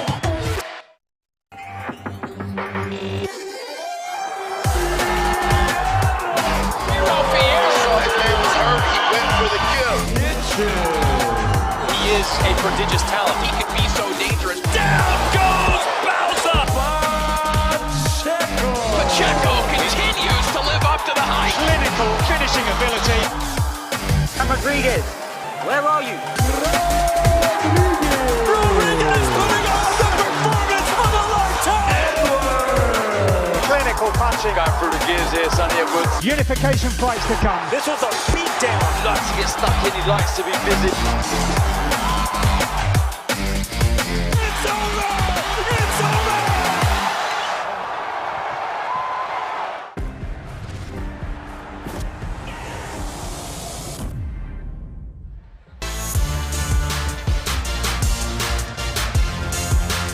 San Juan, Puerto Rico, Golden Boy Fight Night on the road, Isla del Encanto. It was a beautiful day here on the island. Tonight it's all about boxing.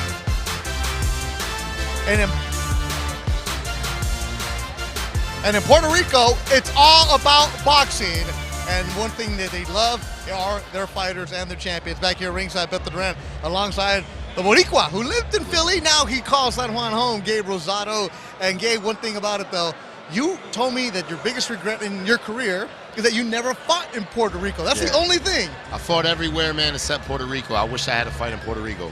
And now I understand what's going on because the vibe, the energy here inside Roberto Clemente, the crowd is all about their fighters, current or former, whatever, it doesn't matter. They want the pictures with them. Exactly. You know, they're proud of their fighters and the action is just great. Yeah, and one thing about this, though, is the championships fighters here in Puerto Rico.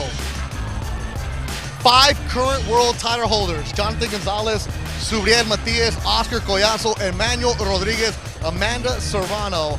13 Puerto Ricans in the International Boxing Hall of Fame. Per capita, the amount of fighters that are champions, Puerto Rico, they take so much pride in it. Where there's Tito, there's Cotto, everybody else around there. And you see that. We just saw former world champion Tito Acosta right now, though. It's coming out here, and you know that. It's a pride thing, no matter what. But at the end of the day, it's you represent an entire island game. That's special. Absolutely. And this island is so small to produce 65 world champions in a small island of only 3 million, I think it is. It's unbelievable. So it's a big deal.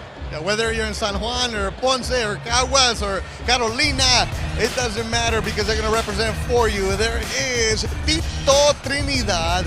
This is after Oscar Collazo won his belt, and Tito and Cotto, the Hall of Famers, were there to present young Oscar Collazo right outside the building a few months ago, and they presented the belt for him. That must have been such a special moment for him. Yeah, for sure. You know, Tito Trinidad, Miguel Cotto are the biggest out of the island, and that's just the honor for Oscar to be presented by those 2 legends. All right, so we're going to see Camacho Jr., no relation to Hector Camacho Jr., coming up next in our co-feature. One thing about this, though, the young man only has 1 loss early on in his career. But, Gabe, you got to fight your way off the island. You can be a big shot here on the island, but you got to get to Vegas. You got to get to New York. You got to get to the big spots. You got to fight your way off tonight. Yeah, and you know, Oscar, he's doing exactly what he wants to do. He's a champion with only 7 fights. And now his thing is he wants to build his legacy and be one of the greats like Tito and the other great fighters out of the island. Yeah, so Oscar Collazo is the main event. Coming up next, though, Camacho Jr. and a Mexican in Orozco. Let's look at the tail of the tape for this one. Juan Carlos Camacho Jr. He's a shorter fighter, but he has a slight reach advantage against the veteran Orozco.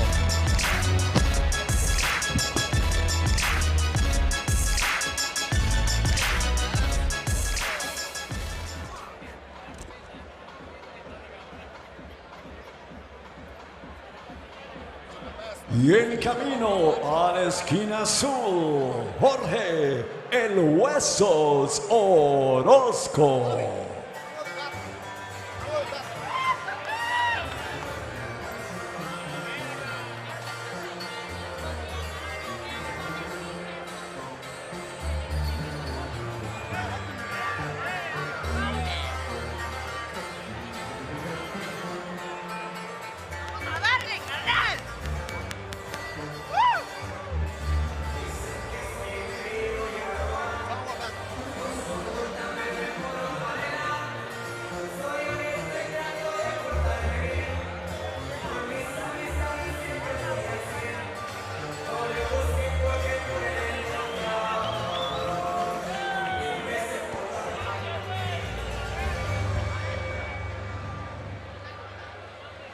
Y en camino a la esquina roja, Juan Carlos El Indio Camacho.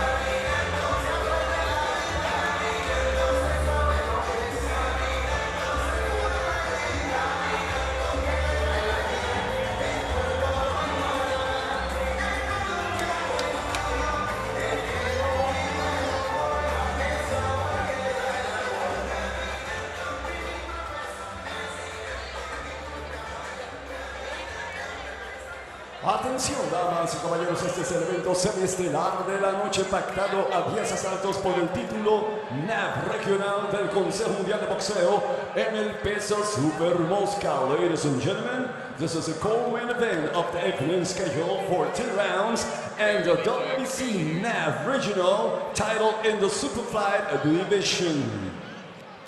This bout is sanctioned by the Puerto Rico Boxing Commission President Miguel Laureano. The WBC supervisor from Puerto Rico, Jorge Colón. The physicians are Jose Luis Fosas and Héctor González. Your timekeeper is David Sánchez. Damas y caballeros, los jueces son, the judges are José Roberto Torres, Charlie Archie Ruiz, and Carlos Colón. La árbitro, your referee, Melba Santos. Presentamos en esquina azul con truza multicolor y un peso de 114.4 libras. Introducing first in the blue corner, wearing multicolored trunks and weighing 114.4 pounds. Con un récord de 17 victorias, 3 derrotas, 2 empates y 11 ganadas por knockout. He has 17 wins, 3 losses, 2 draws, and 11 wins by way of knockout. From Guadalajara, Jalisco, México, Jorge El Huesos Orozco. Y su contrario en la esquina roja con truza amarilla y negra y un peso de 114.6 libras. And his opponent in the red corner wearing black and yellow trunks and weighing 114.6 pounds. Con un récord de 15 victorias, una derrota, un empate y 7 ganadas por knockout. With 15 wins, 1 loss, 1 draw, and 7 wins by way of knockout. Ladies and gentlemen, he is the champion in his first defense. Es el campeón en su primera defensa. From Galicia, Juana Díaz, Puerto Rico, Juan Carlos El Indio Camacho.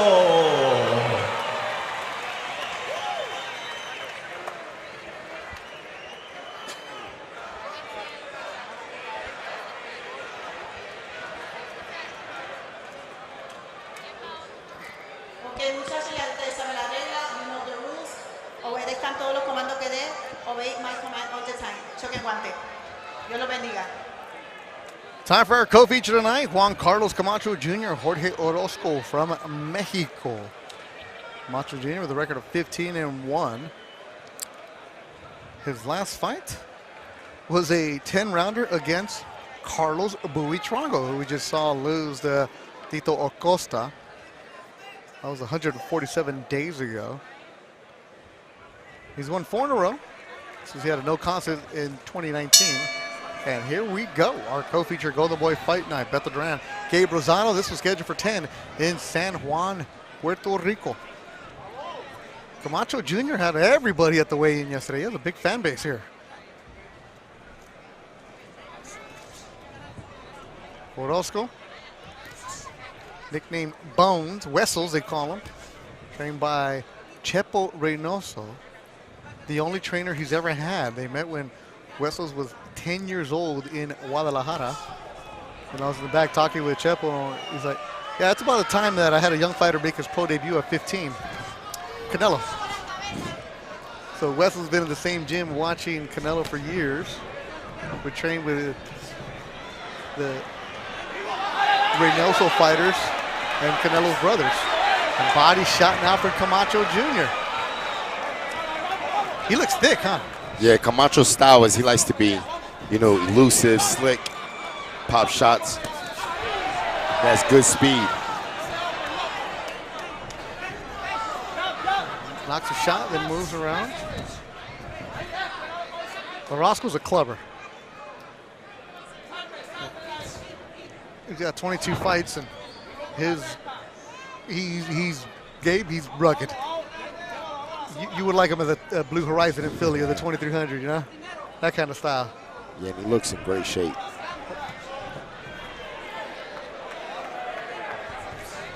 He actually apologized for not going to the fighter meetings. When I saw him, I was like, what happened? He's like, well, I took a nap. He goes, because I just missed it, and I'm so sorry. He's like, do you need anything? I was like, no. Gabriel Rosado and I, we got the research up, but appreciate the professionalism.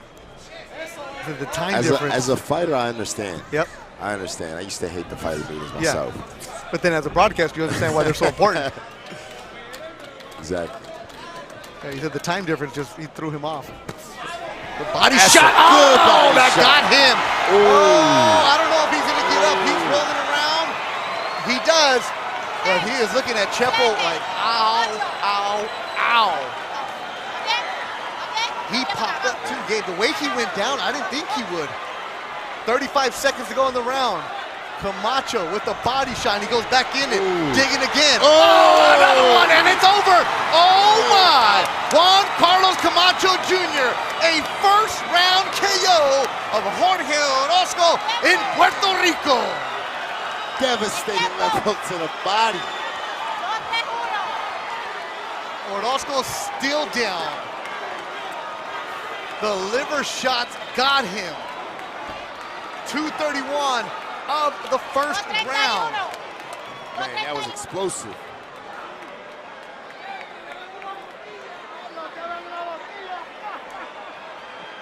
Wow. Man, Orozco's still down. He might have a broken rib. He never recovered from the first one. The first time that Orozco is stopped in his career.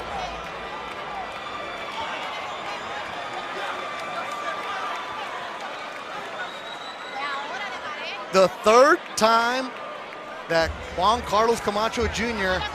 ends the fight in the first round. I was expecting rounds in this one. I really was. And Orozco is down and he's in pain, man. He's like, he can't breathe. You know, after a while, you know, you get your breath back. But he's like paralyzed, man. He can't move. He's on his back now. See, that's more than just knocking the wind out of you. That's a broken rib. The fight lasted 2:31. That was the first one. Right on the liver. And you see him pounding his feet. Ooh. That's the first one when he went down. That happened right in front of us. I didn't think he would get up because the way he fell. And here's the end of the fight. He dug twice, 3 shots. Gabe, I think you're right. Right on that rib cage. The last one. Yeah. He can't even. Oh, and his feet just went out quick. Oh, man. Orozco is on the stool now.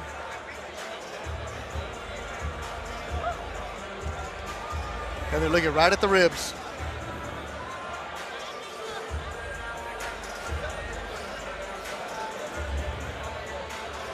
Man, that's probably one of the craziest body knockouts I've ever seen. Vicious. It's like, if it is a rib, they're looking right at it. Have you ever had a broken rib, Gabe? I've had a contusion. It's like, you know. Yeah, bruised ribs are just bad enough. Yeah, it's. A broken rib, you can't breathe. You wheeze every single time. I had one when I punched myself snowboarding. Yeah. Like the stupidest thing I did, but it's the worst thing ever. But I can't imagine flying home to Mexico. That's a long flight to Guadalajara with busted ribs if that's the case. And Orozco, I told you, is a tough dude, and now he's spitting up blood.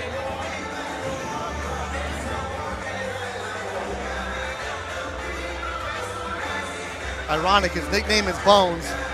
You know, usually a guy recovers from a body shot, even if he get knocked down. But he has to sit on a stool, man. He definitely is behaving like it's a broken rib. And a lot of credit to Carlos Camacho Jr. for attacking the body.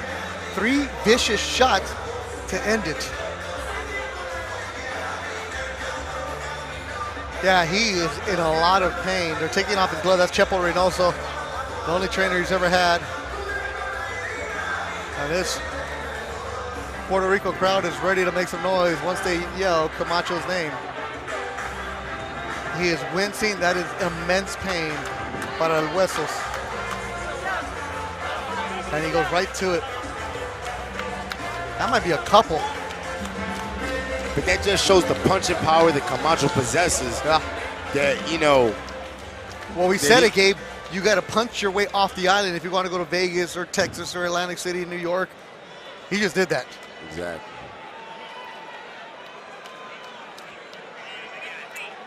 Let's look at the replays one more time of how this fight ended with 2:31 in the first. That's the first knockdown. That delayed reaction, we've seen that a lot of times. The liver shot.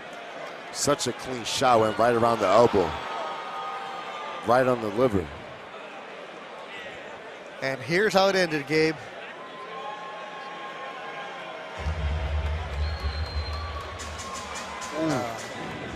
Referee immediately stopped it. You see It's a a different perfect angle. play shot.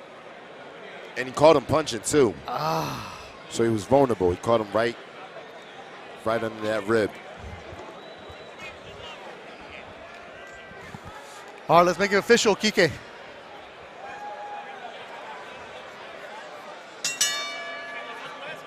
Atención, damas y caballeros, el ganador a los 2 minutos 31 segundos del primer asalto por knockout técnico. Ladies and gentlemen, the winner, the time 2 minutes 31 seconds in round number 1, the winner by TKO from Galicia, Buenos, Puerto Rico, Juan Carlos El Indio Camacho.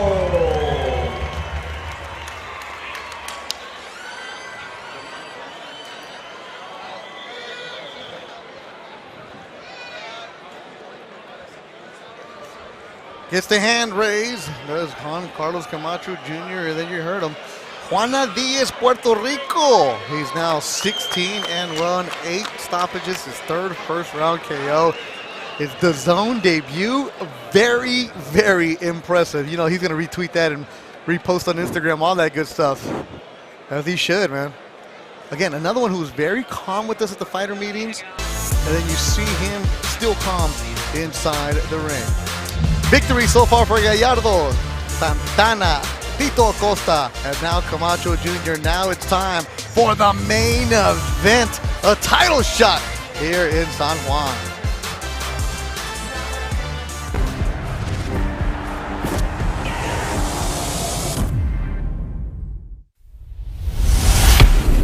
of December, Arizona, we go to work. Jesse Rodriguez against Sonny Edwards is just a fantastic fight. You now have one piece of the 112-pound crown. What do you want to do next? Sonny Edwards, that's the only option. I want to see an undisputed champion in the flyweight division. Sign the contract. Bam Rodriguez is probably the biggest puncher in the division. That's the reason he signed with Matchroom and with DAZN. I think this is generally as elite can get. The big unification to come against Jesse Rodriguez. He's going to have to be switched on to every single second of every single round.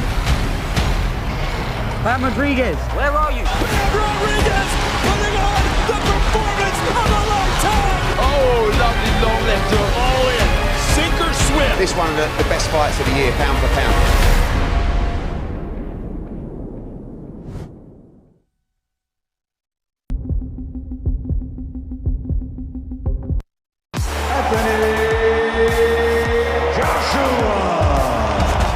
Certain fighters, they wait for the bell. That's not a true warrior. Wow. A true warrior will wait until the referee rips you apart. With the hard jab. I've been in many defining moments in my career.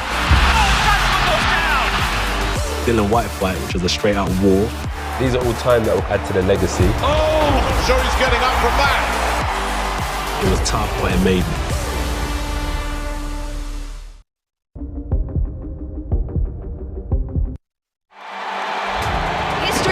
In the women's game tonight. What a big one this could turn out to be.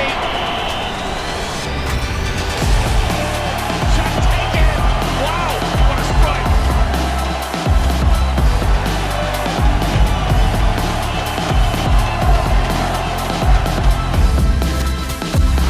Fires, score!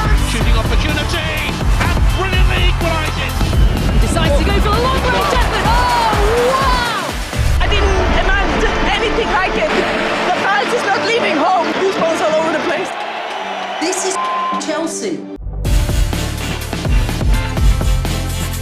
Who's the smelliest player at Arsenal? The smelliest. Official.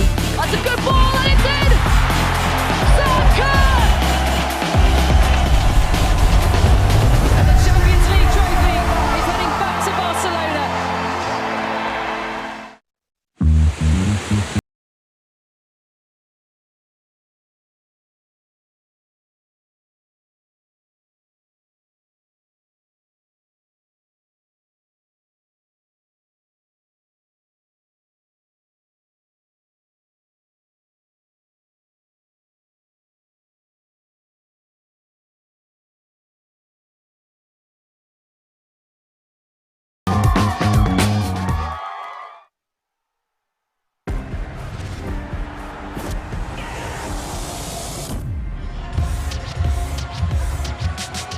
Welcome to Golden Boy Fight Night. We're moments away from the main event here in beautiful San Juan, Puerto Rico. Hometown hero Oscar Collazo will be making the first defense of his 105-pound title, taking on the Philippines' Garen, Hellboy Diagan.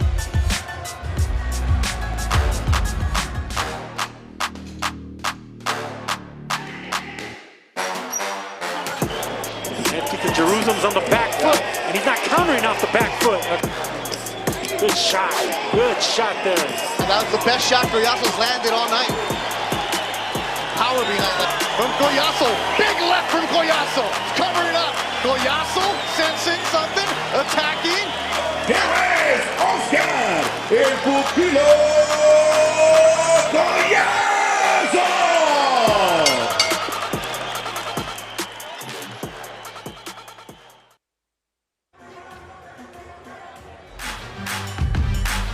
Set up inside Roberto Clemente Coliseo.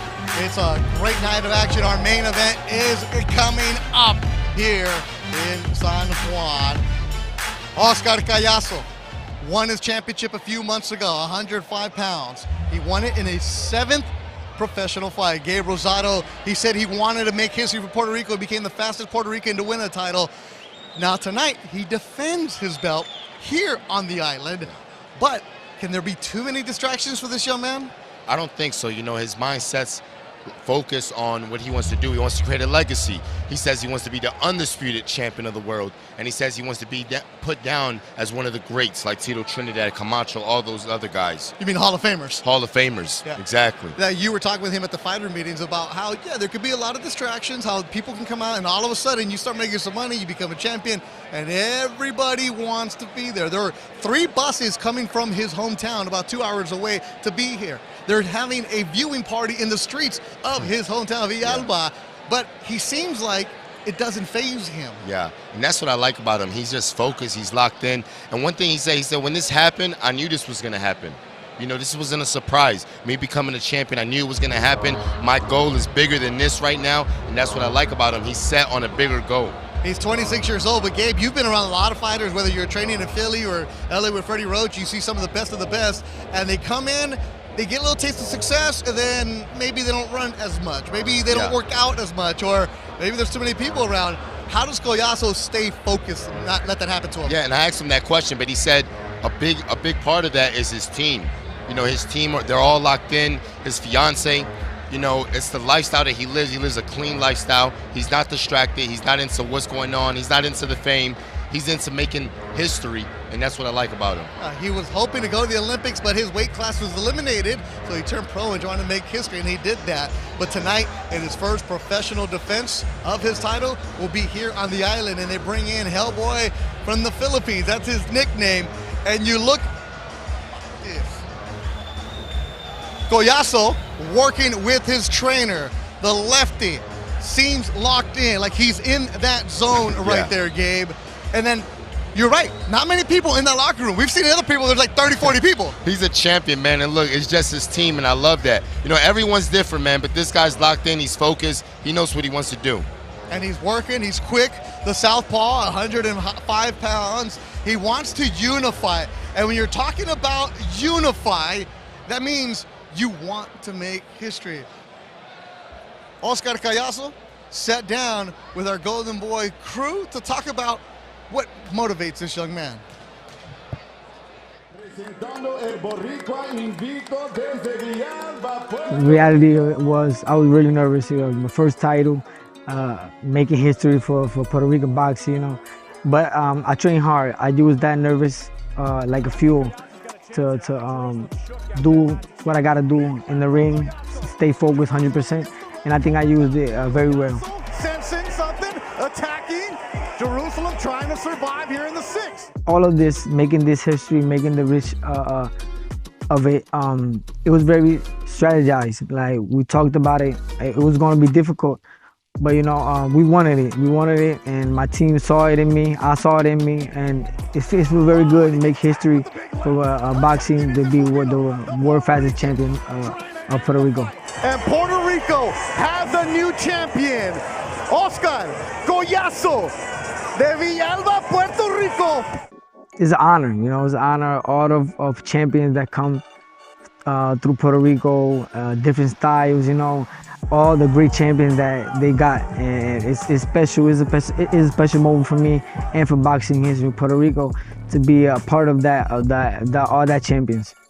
I'm not gonna say it don't add pressure. Of course it is. It's the first title, and in 5-6 years, a title defense don't happen in Puerto Rico.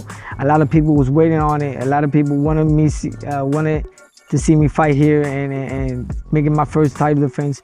And of course it's pressure, but I don't see it like that. I don't see it like that. That it's gonna help me see that the people, the fans, that I could be a solid champion in my weight division, and I think that pressure, I'm going to use it to stay focused 100%, stay focused on the game plan, and show them I could be a solid champion, 105 weight. I like to fight anybody. I think we got what it takes to get the best fights. Big right hook there from Collazo, and Reyes is shaken up. Reyes is hurt badly. I will fight whatever, whoever, whenever, wherever. I just wait on my promoters to tell me to fight, who to fight, and we're gonna be ready. We're gonna stay ready. I would like to fight the champions. The best fight, the 105 we get, we're gonna take it. I can say that I got it, but I like to see the fans actually say, "Yo, he's the next superstar of Puerto Rico." Very charismatic and an exciting young fighter, Oscar Collazo, who's going to be taking on the Filipino Hellboy, Diagan. That's coming up. Well, Gabe, when you're a champion and you're fighting in your island, they're going to sing your anthem. We're also going to get the U.S. anthem. We're also going to get the Filipino anthem. So for all you anthem fans, we got 3 anthems coming your way.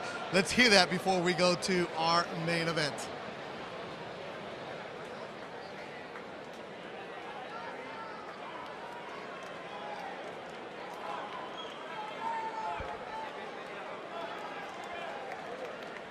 Y en camino a la esquina azul, Garen, Hellboy, Diagan.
Ok, muchas gracias. Por favor, mantenerse de pie porque vamos ahora con los himnos nacionales. El anterior era el de Filipinas. Ahora vamos con el himno de Puerto Rico, por favor. A cargo del mismo Víctor Santiago, el puertorriqueño Víctor Santiago. Adelante, Víctor.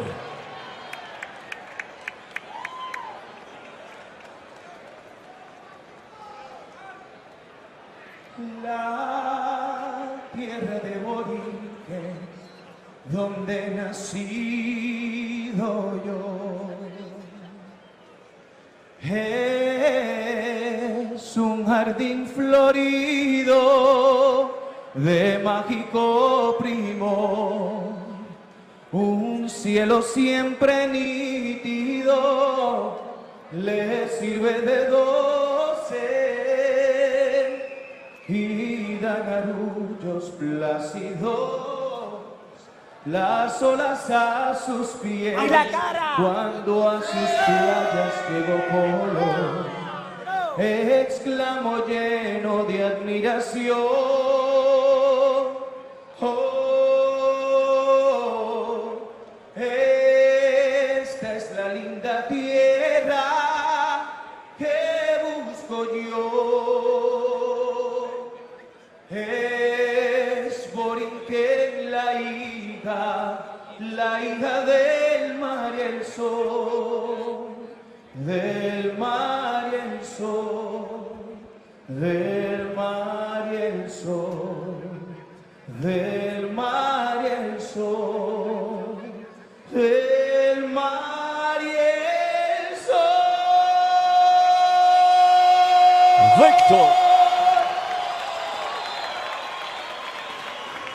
Víctor Santiago con el himno de Puerto Rico. Y ahora para entonar el himno de los Estados Unidos, con ustedes Gabo.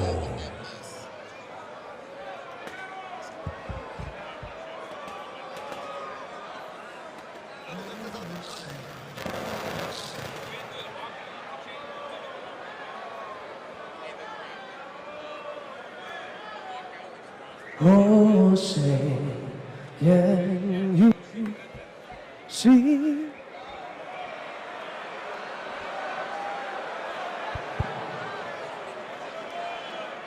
Oh, say, can you see by the dawn's early light what so proudly we hailed at the twilight's last gleaming, whose broad stripes and bright stars through the perilous fight. Oh, the ramparts we watched were so gallantly streaming, and the rockets red glare, the bombs bursting in air, gave proof through the night that our flag was still there. Oh, say does the star-spangled banner yet wave o'er the land and of the free and the hope of love brave.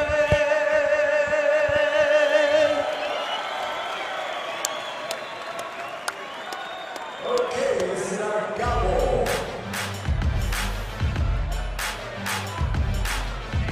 Tail of the tape for this one in our championship bout. The Filipino, Garen Diagan, has the 3-inch reach advantage. Besides that, they're right identical.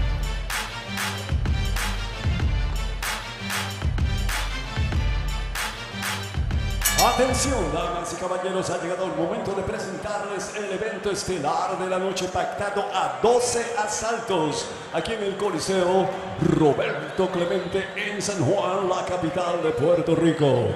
Ladies and gentlemen, this is the main event of the evening. at the Roberto Clemente Coliseum in San Juan, Puerto Rico.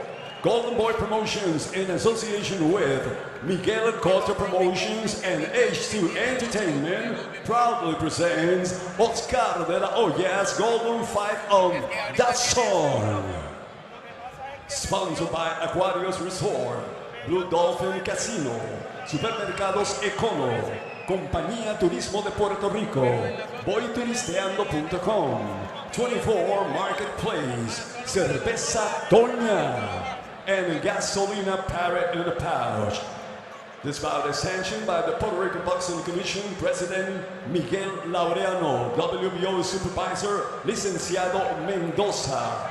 The physicians are Jose Fosas and Héctor González. The timekeeper, David Sanchez. The judges are los jueces José Silva, Gerardo Jerry Martinez y Rose Lacen. Your referee, José H. Rivera. Y ahora, damas y caballeros, llegó la prueba de fuego. El contacto duro en Oscar de la Hoya's Golden Boy Fight on DAZN a palo limpio. Introducing first in the blue corner, wearing white and yellow trunks and weighing 104 pounds. With 10 wins, 3 losses, and 7 wins by way of knockout.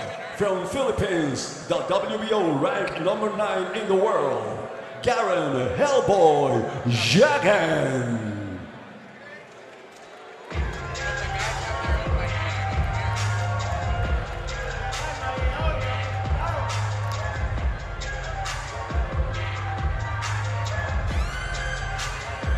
From General Santos, the Philippines, ready to make the walk. 4th straight time fighting outside of the Philippines. His last one was in Vietnam. Garen Hellboy Diagan. That's it. That's all he's got with them. His trainer, his cut man, Knucklehead Sean, the Viva Master, with him. Very calm though, young man. Showed up a week ago to the island because they wanted to get acclimated with the climate, get acclimated with the food, get acclimated with the time change also. Let's look at the keys to victory, brought to you by the editor-in-chief, Doug Fisher of Ring Magazine. I like 1, establish a jab, and also tie up Collazo. Don't give him a chance to move.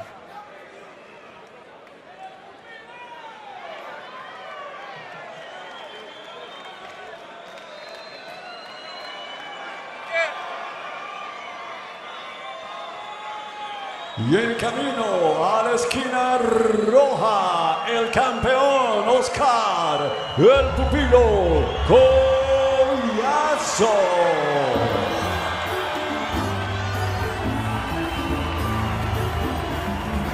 Well, when you defend for the first time, you get a live music and performance.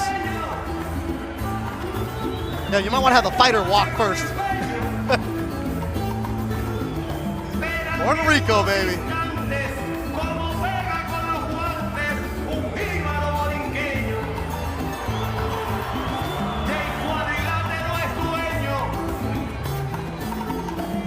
Yeah, there's no stage manager back there. There's no Bobby telling him to move. You're the champ. You're gonna move on your own. Oscar Collazo. The commission's like, nah, we ain't going. The singer's like, I'm gonna get my shine here on the zone.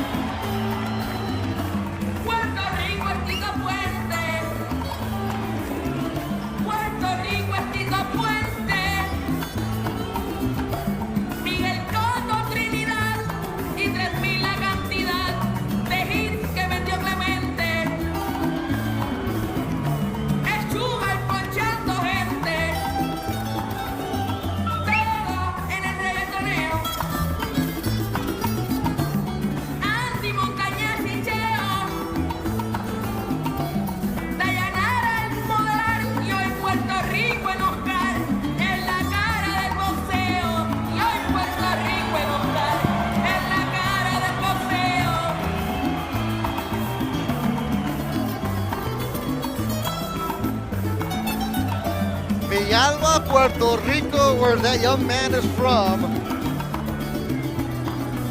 Well, when we've done this fights in LA or in Indio, there's some Puerto Rican fans here. Here, the whole island is rocking out with Oscar Collazo, literally and figuratively, for his first defense.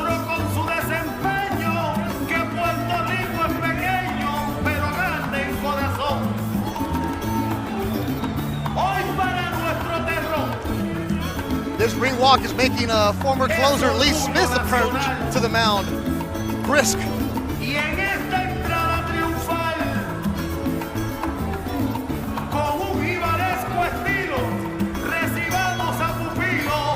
And it's a song about Oscar Collazo.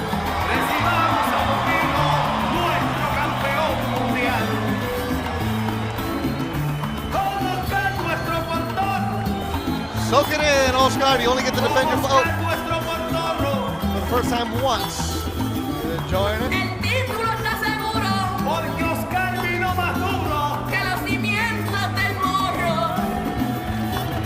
Song about Oscar Collazo. It's like when they have a corrido the Mexican fighters get. Well, let's look at Doug Fisher's keys to victory, the editor-in-chief of Ring Magazine. I think I can read all of them the way this ring walk is going. Number 4, they'll punch in the combo when in range and also commit to the body attack. He does that really well. There's a vibe, there's an atmosphere. It's alive here at the Coliseo Roberto Clemente. Eventually, we're going to get to this fight. Soak it in, soak it in.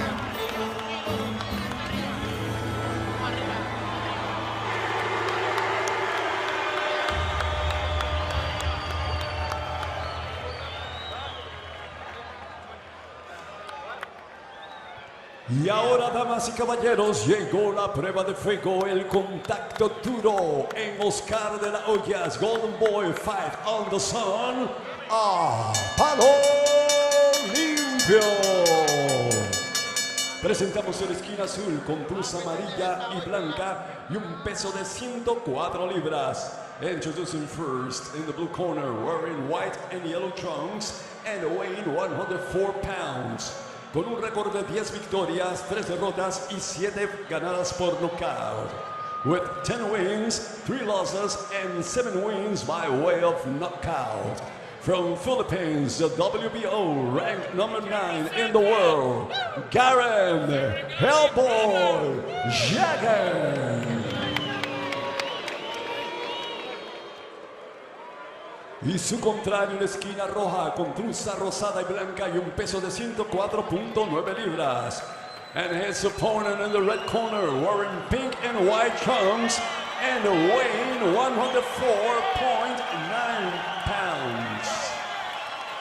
Él tiene un récord de 7 victorias con 5 ganadas por knockout. He had 7-0 and 5 wins by way of knockout. He is the WBO mini flyweight champion of the world in his first defense. El campeón mini mosca de la WBO en su primera defensa. Él es el hijo del barrio Romero en Villalba, Puerto Rico.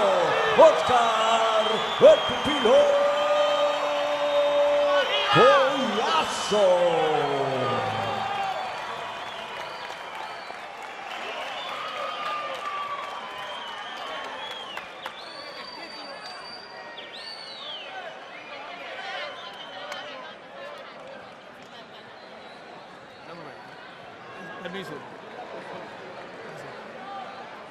Ok, gentlemen, la instrucción en el camerino, hay que ir de instrucción en el dressing room, protect yourself, protege todo el tiempo, choque en guante, vamos, no quiero golpes behind this line, ok, good.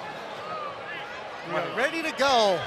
Finally, our main event time. I know there's island time in the Philippines. I know there's island time in Puerto Rico. You combine those two?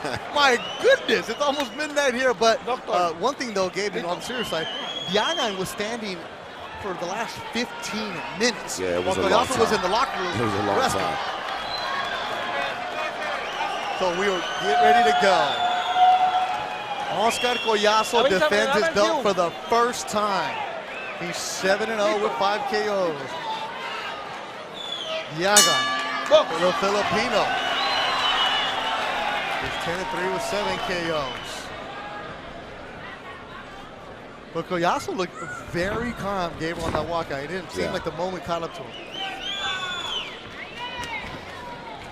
Collazo with the pink. Here with the hooks. He works fast. He's very aggressive. 105 pounds.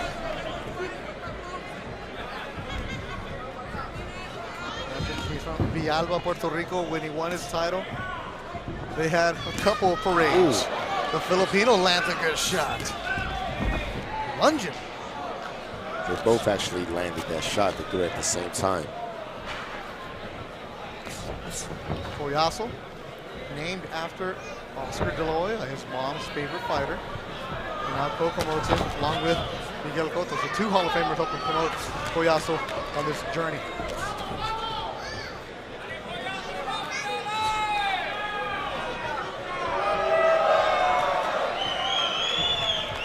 Roberto Clemente fans are letting you hear it right away, Gabe. Okay, we were going to cheer you as a champion, but you better do something, huh? Yeah, you know, it's a fill-out round, you know. It's a championship fight. Yeah. I ain't worried about that.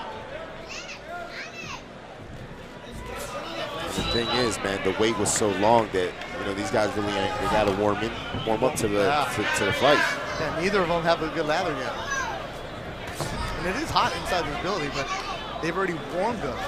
And Diagan, while the anthems were being played, was actually working mitts with his coach.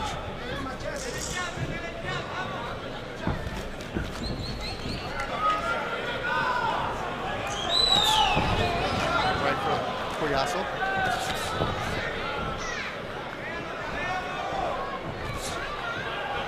Minutes to go in the first round.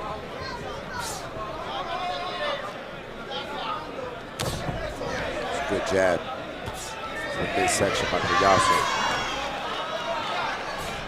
What are you looking for right now, Gabe? You know, right now I like to see Collazo double up the jab. Get a little more busy with the jab and just create another opening.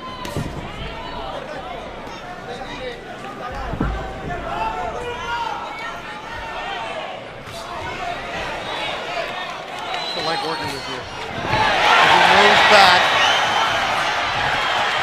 Collazo landing the strongest punch of the round. You're sitting here just observing. Like you're game planning something here. Yeah. And Diagan, he looks like he's just trying to do that. What he just did right now was the left counter over the top. Feel out round into the 5th title.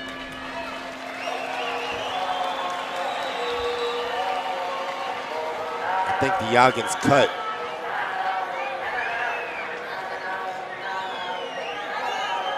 Quick lang ang sumba, quick. Ha? Where's the Vaseline? Relax, inhale. Inhale, exhale. Ha? Relax lang. Asan trapo? Mira, hasta que lo llevemos, ¿ok? Juega. Y haciendo lo que camine para su lado izquierdo, para acá. Dame agua. Estamos bien. ¿Qué viste? La recta. La recta, ¿viste? Con calma, que lo tiene fuera de balance. Entra, sale a los lados aquí, ¿ok? And they are working on the left eye of Diagan, a small cut over the left eyebrow. But all right, so you have the feel out round. Now let's go. Yeah, they were working on that cut in the corner of Diagan. They don't have a cut, man. It was the head coach that was actually working on the cut. Good shot landed by Collazo in the pink. Thank you for joining us on DAZN. Golden Boy Fight Night in San Juan, Puerto Rico. Built it around alongside Gabe Rosado. Main event. Lunging is the Filipino, huh?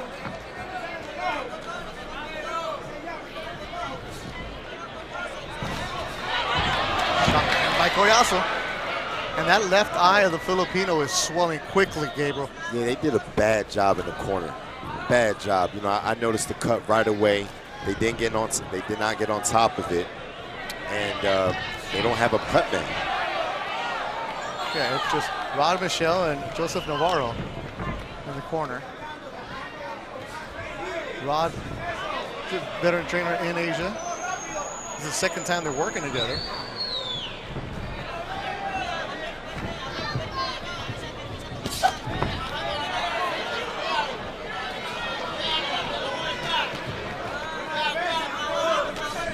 I like to see Collazo start sitting on the body, take the legs away from Diagan.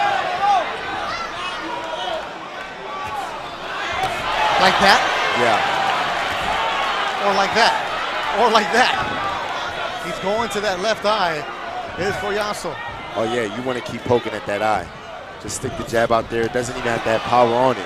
Just keep tapping away at that eye, just like you did now. Snapping that jab is Collazo.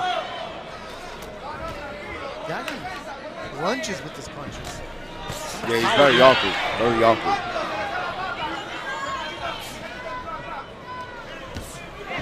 Good jab. 1-2 from Collazo.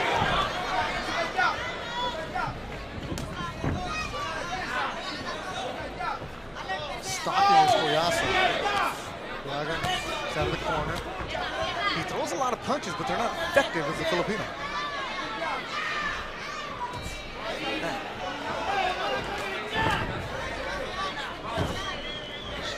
Collazo stepping into that jab now, making it a power jab.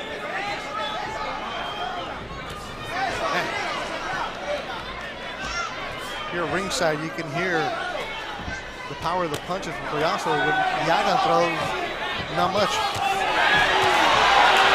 Because the difference is that Collazo's punching from a power stance, where Diagan is just kind of bouncing around and just throwing shots off balance.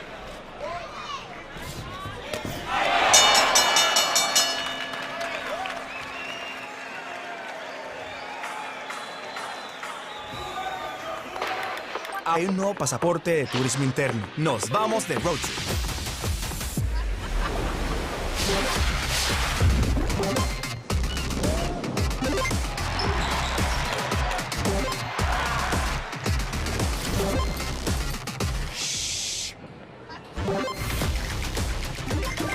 Lleva tu aventura a otro nivel. Con tu pasaporte a la aventura. Consíguelo en voyturisteando.com. Yo estoy ready. ¿Y tú? That corner of the Filipino Diagan could use a cut man. Stick that jab hard. Get the jab working. They don't have a cut man, and they don't have an in-swell, Gabriel. There's no ice being applied, and that swelling is getting worse on the left eye of Diagan. They put some water, they wipe away the blood, and they put some Vaseline. Oh, man, that's going to be a big development. Yeah, you're biting your tongue. I know you are. It's crazy. You know, this is a championship fight. You don't have an insole in the corner. You don't have a cut man. It's like... Yikes. Well, we'll see how that progresses and what Collazo does. Pupilo, standout amateur for Puerto Rico. Represented the island very well in international tournaments. Where Diagan only had 5 amateur fights. He came to boxing because his mother passed away. The family are farmers, and it's like the only way I could make money was to fight. So at his weight class, I was able to move up. But you see the level of experience immediately. A good shot landed by Collazo. Nice combination. Diagan is fighting to feed a family. Collazo's fighting for legacy.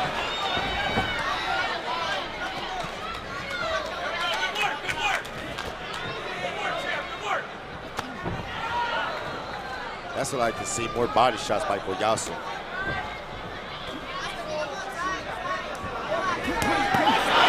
The jabs are solid. Diagan in the corner. He's been in the corner most of the fight. He'll lunge a couple times to get out of there, and immediately Collazo puts him back in the corner.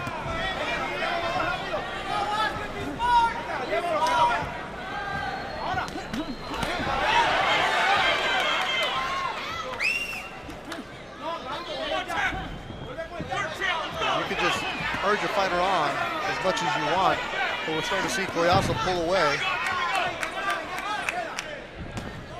But his last fight to win the belt Collazo stopped Melvin Jerusalem, the Filipino, with a lot of those counters that night in India. That's a good body shot. Switching it up, going up top, finishing to the body.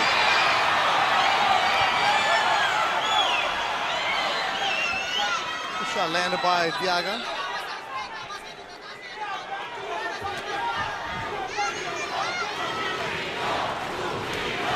Pupilo, champ breaking out, the pupil.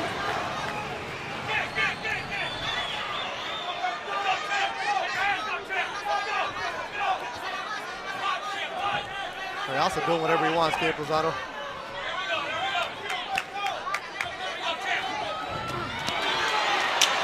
Landing hard shots, sitting down to the body.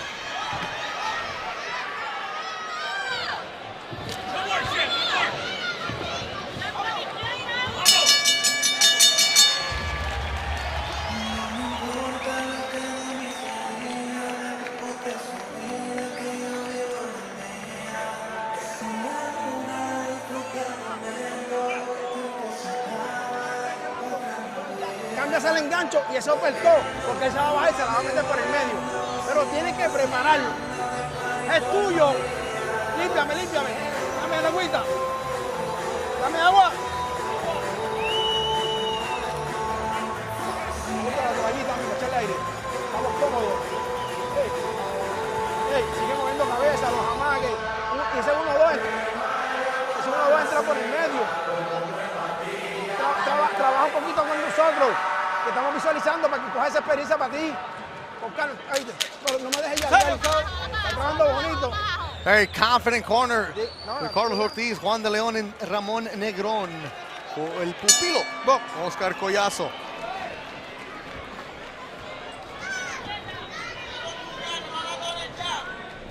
Not that Collazo lacks for confidence, Gabe, but you can see the confidence in the fight growing for him. Yeah. Doing whatever he wants now.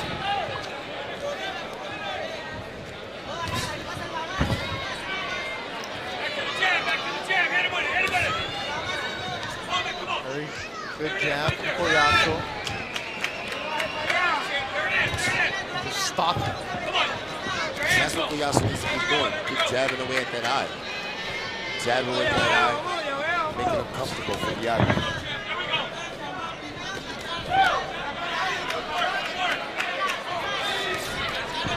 Diagan's almost kind of fighting like survival mode. Yep. I mean, it doesn't look like he's really trying to do anything.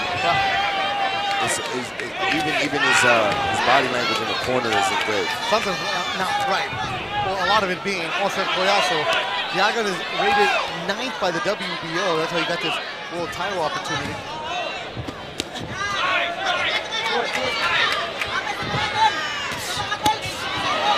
That's a good body shot by Collazo. Yep. Collazo.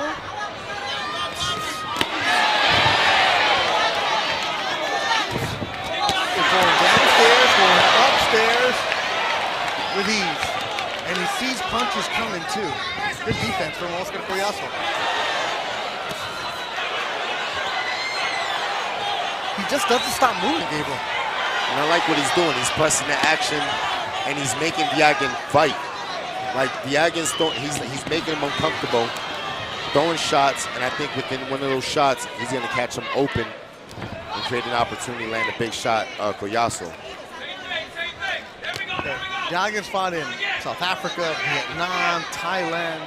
He's used to being the opponent in tough settings, but tonight it's just Oscar Collazo doing whatever he wants. The combinations, the jabs, keeping the Filipino in the corner. As I say that, he slips out of there.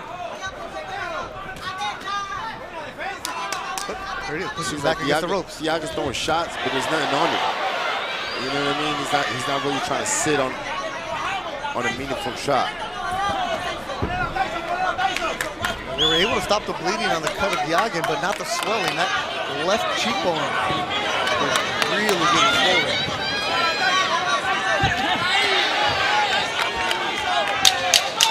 Final seconds of the round. Another solid round for the champion, Oscar Collazo. That was a slip. That was a slip.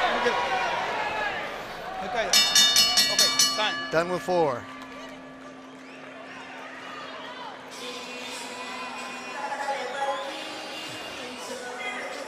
Now Diagan sits down. They remember they had a stool.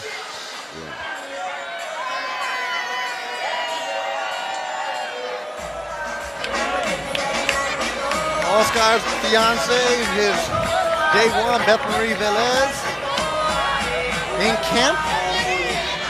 She eats the same food as him. She trains with him. That's dedication. Look at the replays. That's a good uppercut by Diagan. Snuck it up in there. Collazo's just applying pressure. And I think as the rounds go on, he's going to continue increasing that pace.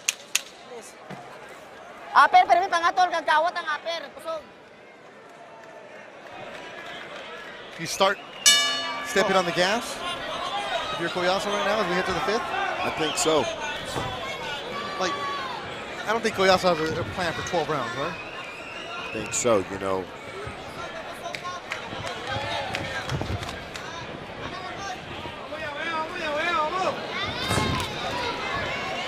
It's very hot in this building. They finally got that lather worked up. Every jab lands, every hook lands. Make it hard for him to breathe? What I like to see Collazo just sit on the shots to the body.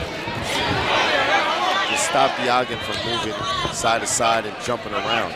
Wait. Sit down with some power. Yeah, jab up top and just load up on those body shots.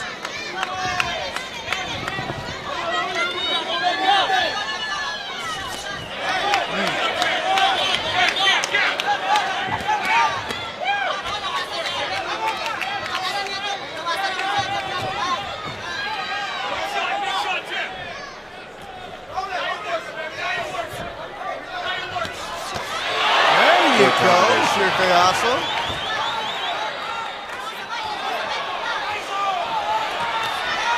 Villalba is a town of about 20,000 in the central part of the island. They partied for a few days after he won the championship. See what happens if he defends for the first time in Puerto Rico and he wins tonight. Okay.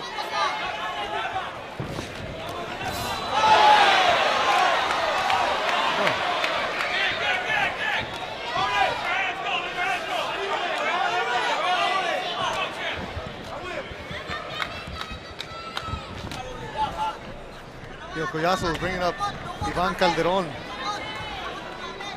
name like that. Collazo wants to make this division exciting, and there he is, smacking some blood off the nose of the Filipino Diagan. He heard you, Gabe Rosado. Sit down on your punches. Sit down on his body shots.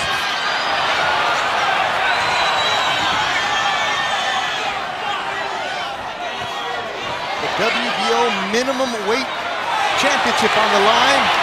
He's breaking him down. Yes, he is. Diagan, he's breaking him down.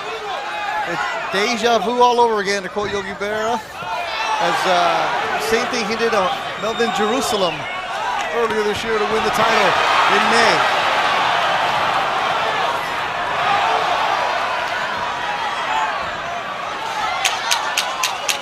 Another solid round for Oscar Collazo.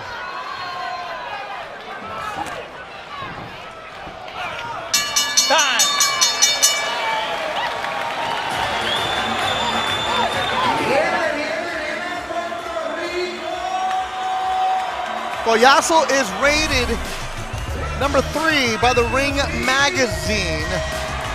And Jerusalem, the man he beat, number 7. Daniel Gallardo is number 6. There you see 1 and 2. He has those names on his list. He said he wants to unify, be the man.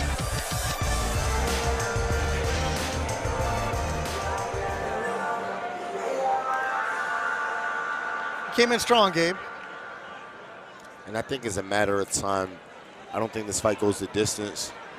Collazo's just applying pressure, going to the body, and it's taking its effect on Diagan. He's slowing down. So last July, I met Oscar Collazo. He was on the undercard of the Ryan Garcia Javier Fortuna card. So I was hosting the press conference, and I see this guy who's about 5'1" in a clean suit, glasses. All right, maybe, you know, somebody's lawyer, somebody's financial guy. And he gets on the stage for the press conference, and I'm like, oh, okay, you're Collazo. I've heard a lot about you, but I didn't expect the dude in glasses and a suit looking sharp like that. And I called him Miguel because he's Miguel Cotto Promotions, so I messed that up. The nicest guy that he is, he didn't correct me until afterwards. He's like, hey, by the way, my name is Oscar.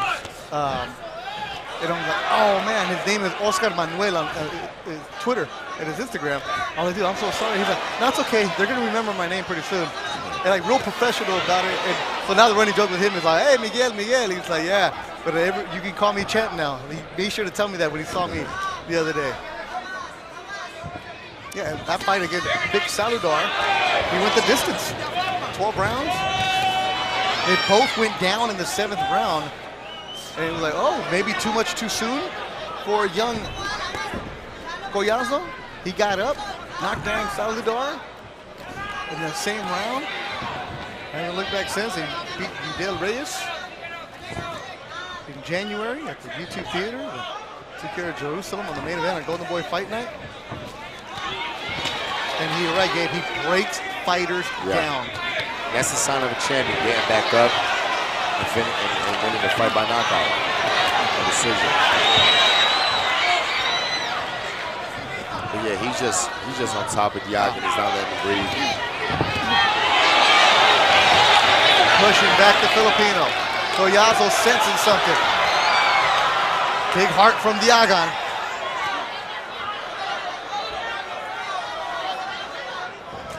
Uppercut from Collazo. A minute to go in the round.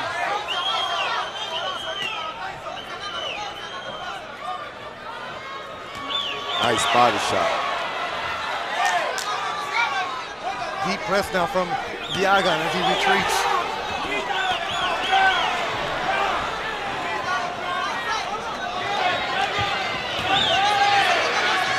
And the conditioning that Collazo has is amazing. You know, he looks so fresh. Not slowing down. It's like he's fresh. He's in his zone. He's getting stronger as the fight progresses. Uppercut, hook from Diagan, who's hurting as he goes back. Collazo stalking his prey. Does not let him stop. 10 seconds to go.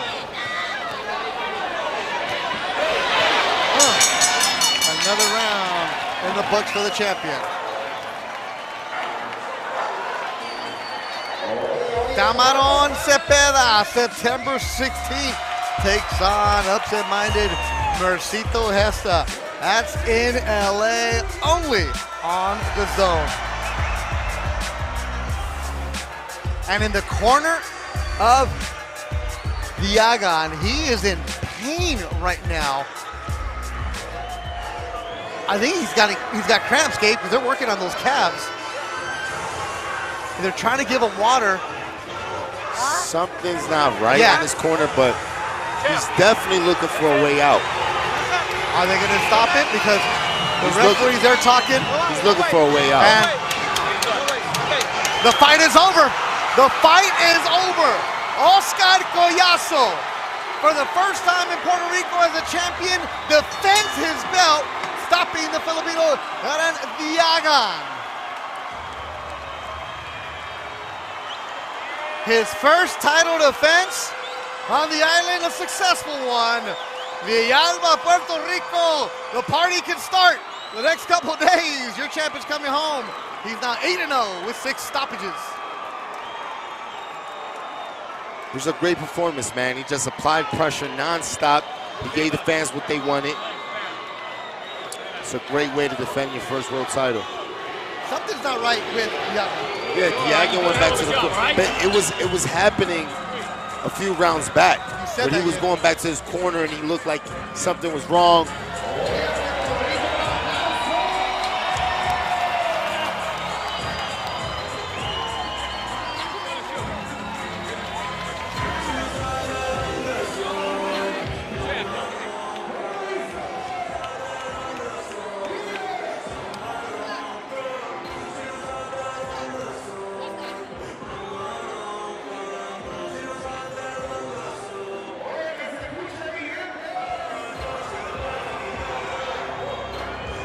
Jumping up and down, he earned it. You said it about the 4th round, breaking him down, and that's what Collazo was doing. And you could just see it. You know, and it wasn't looking good for Diagan as the rounds kept going. He was going back to his corner, his body language wasn't good. And Collazo took full advantage and just kept applying pressure and finished him with a knockout. But with a stoppage.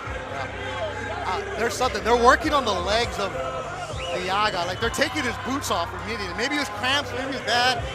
They were trying to give him water, it wasn't enough. But right now, it's all about the Puerto Rican, Oscar Collazo.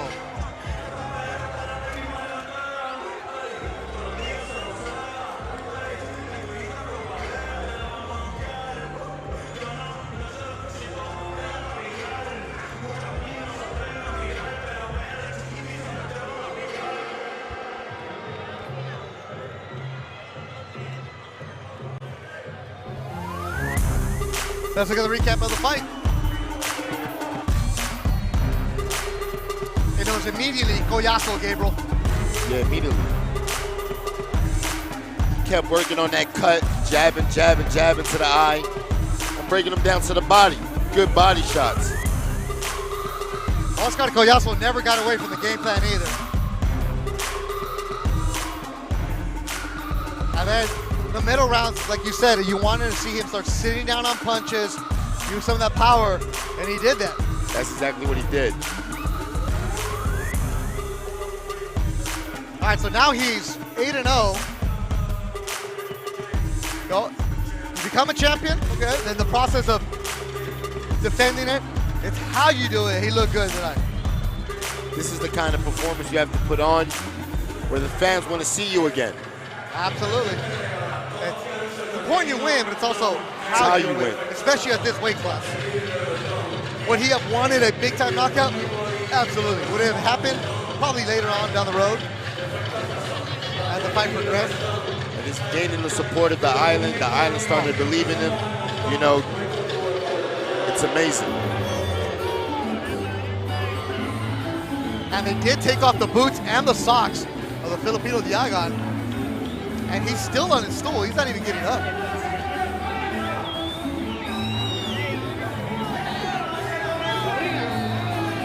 And we've had a broken rib tonight. Now we got leg injuries.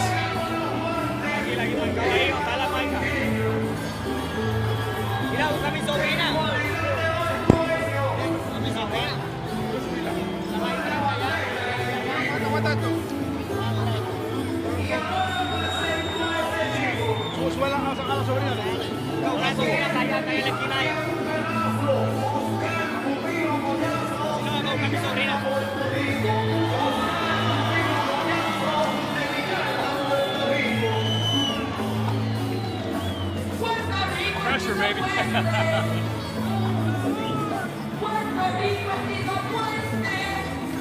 Atención, damas y caballeros, atención.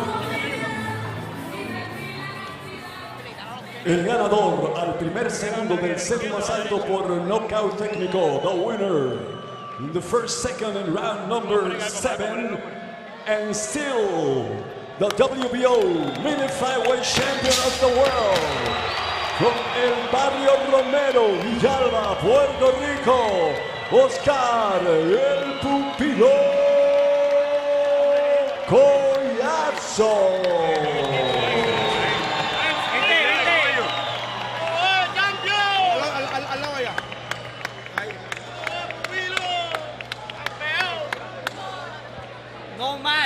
No más Collazo. La cara. There he is, getting his hand raised. Traditional hat being worn by his trainer now. Family in the ring. We'll be interviewing Oscar Collazo once he gets out of that ring.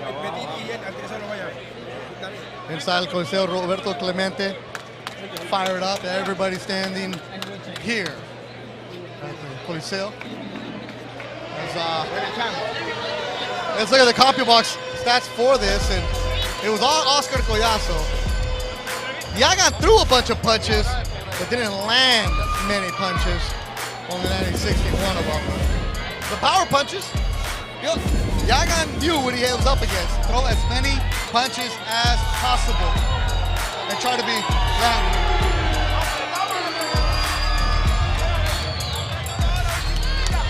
Sorry guys with the truck, we're getting swarmed with the entire island trying to get here for our interview, so don't worry about this. We got Oscar Collazo with us, and Gabe, I don't know where we're supposed to look, because let's just start talking right now. If you guys want to be in my shot, you gotta figure it out, all right? So, this is what happens. You know, you just look at me, Oscar Collazo. This is what's gonna happen. There's so much going on here at ringside. Everybody wants to be on the shot, as we have here. And you know, I learned this about coming to Puerto Rico. There's island time, and then now there's Collazo time. It's all fired up. How you feeling? I'm feeling great. I was playing. I gotta thank God for this opportunity. You know, I gotta thank my team, thank DAZN, thank all Puerto Rico, all Villalba to support me in this day. It's special to me. It's very special to me, and I gotta give all my love to everybody. Don't worry, he's gonna thank everybody. We got him, bro. He's gonna thank everybody. I ain't going nowhere. There's 8,000 people on the other side. We can't go. We're gonna thank the whole island. We got you, bro. Don't worry about it. Go ahead, Gabe. I can imagine that you dreamt about this, fighting for your, defending your world title in your island, putting this kind of performance to actually live it and make it a reality. How does that feel? It feels great. You know, all I did was put pressure on, and I know that he was gonna break down. I know he's gonna break down. All I do was put my pressure on, put my shots in, and it's a great feeling. It's a great feeling. And one thing I noticed was you start sitting down on the body shots because he was moving around, and that was the game plan: body shots and the jab. The jab was a strong jab. He's a slick fighter. You know, he's a slick fighter. He knows what he's doing, but I think the jab and the pressure, the constant pressure and mental pressure had him overwhelmed. All right, now you're going to look at this. When you won the championship, the Villalba partied for a few days. Half of Villalba is inside the building right now. What's that party like at home? You know, it's party on. You know how it's a Puerto Rican life, all Puerto Rican culture is. And all Villalba is gonna make it. It's Saturday. It's a good night. He's got a good win from Villalba. Believe me, it's gonna be a party over there. How did you feel? Gabriel said it like in the middle of the rounds. You started sitting down on your punches. Was that the plan? Yeah, because I saw him. I knew he was gonna wear down, and all I had to do was listen to my coach, sit down on punches, hit the jab, and repeat the double jab, and just hit the body and sit on the punches. And late in the fight, he was gonna break down. And look at that, no más Collazo. At a point in the fight, did you feel like he was kind of like a little bit kind of getting into survival mode, the way he kept moving around and he was like kind of trying to avoid you? I think like around beyond the fourth round, I saw him in the corner, and he was like, and I saw, yo, he's breaking down, está cayendo. Lo tenemos. I saw the face, I knew it. He said, my coach said, put the pressure on, put the gas pedal, and that's what we did. All right, now, everybody wants to now claim Oscar Collazo, right? Everybody wants to shout out. Who's getting the main shout out? Not the people on the side. Who's getting the main shout outs? No, the main shout out is God. You know, God is my glory and savior. All the glory is for him. And my family, my mom, my nieces, my wife, and all my team and all the people in Puerto Rico. Thank you, man. It's Oscar Collazo for a long period of time. And still, world champion of the world. Champ, who do you want to fight next? Who do you got? I can fight everybody. I can fight anybody. I'll stay in the gym, and whatever my promoters tell me to fight, I'm fighting. All right, I told the story. When I met you a year ago, I called you Miguel, and you said everybody's going to remember my name is Oscar Collazo. You call me champ. Tonight, I call you defending champ because you came to Puerto Rico, the island, for the first time in more than a year, and you defended. You put on a show. Congratulations, man. Thank you. I remember I told you, and you look at me out with a face like, let me see what he got. And look, I'm here and defending my champ. I brought you to Puerto Rico. Look at what you at. Well, gracias, Huepa, Mofongo. We got all that stuff, and there's a party in Villalba tonight for Gabriel Rosado and the champ still, Oscar Collazo. Buenas noches desde Puerto Rico. You've been watching Golden Boy Fight Night Live on DAZN. And get me out of here, please.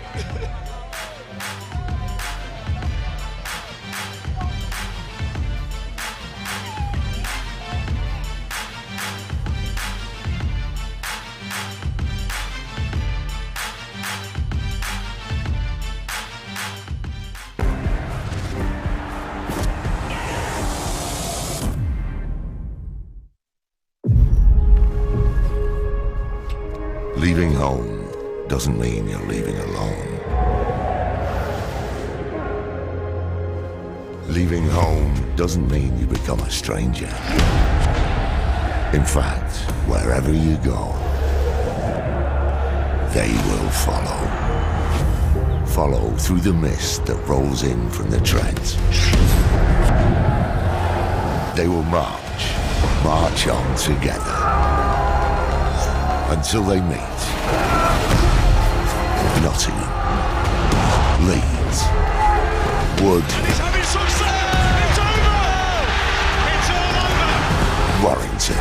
Glory returns to Leeds and to Josh Warrington! Face to face, in the battleground, in the middle ground. There's no turning back.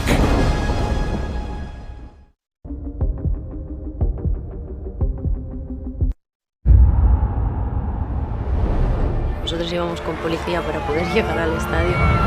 Women's teams have always been used to playing in the club's smaller stadiums.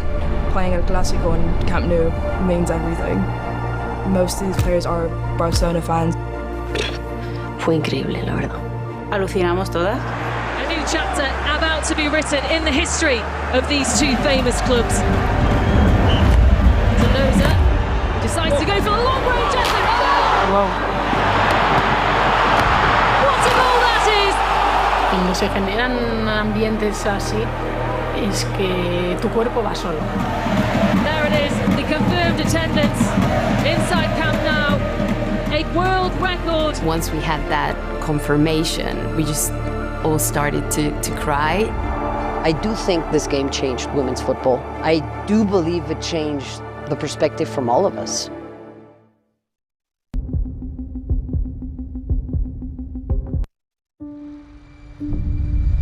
Tough times can even make you or break you. It was tough, but it made me. This was the moment that Anthony Joshua became a major star. I was just shouting at him like, come on, let's fight, where you running? Joshua's going for the finish. And this is the passion of Dylan White. This is absolute chaos. I thought there was going to be riots in the crowd, I really did.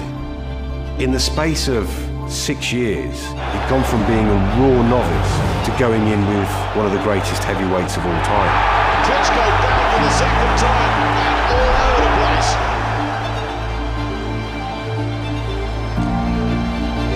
You're one shot away from trouble or disaster at any point. You have to dig deep, and they're the type of fights that people remember for many years to come.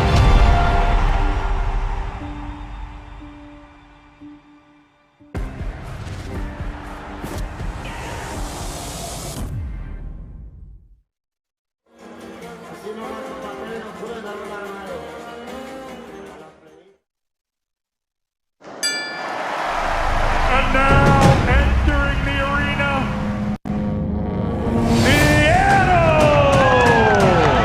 big left hook to the body from Fierro. Cepeda is always looking for the big shot. Richardson Hitchens. Boy, right hand down the side from Hitchens. Whoa! He's produced a flawless performance. Put that smile on that face and keep knocking him out. Pacheco! Beautiful shot there for Pacheco. Chantel Cameron. Desperately working away. Oh,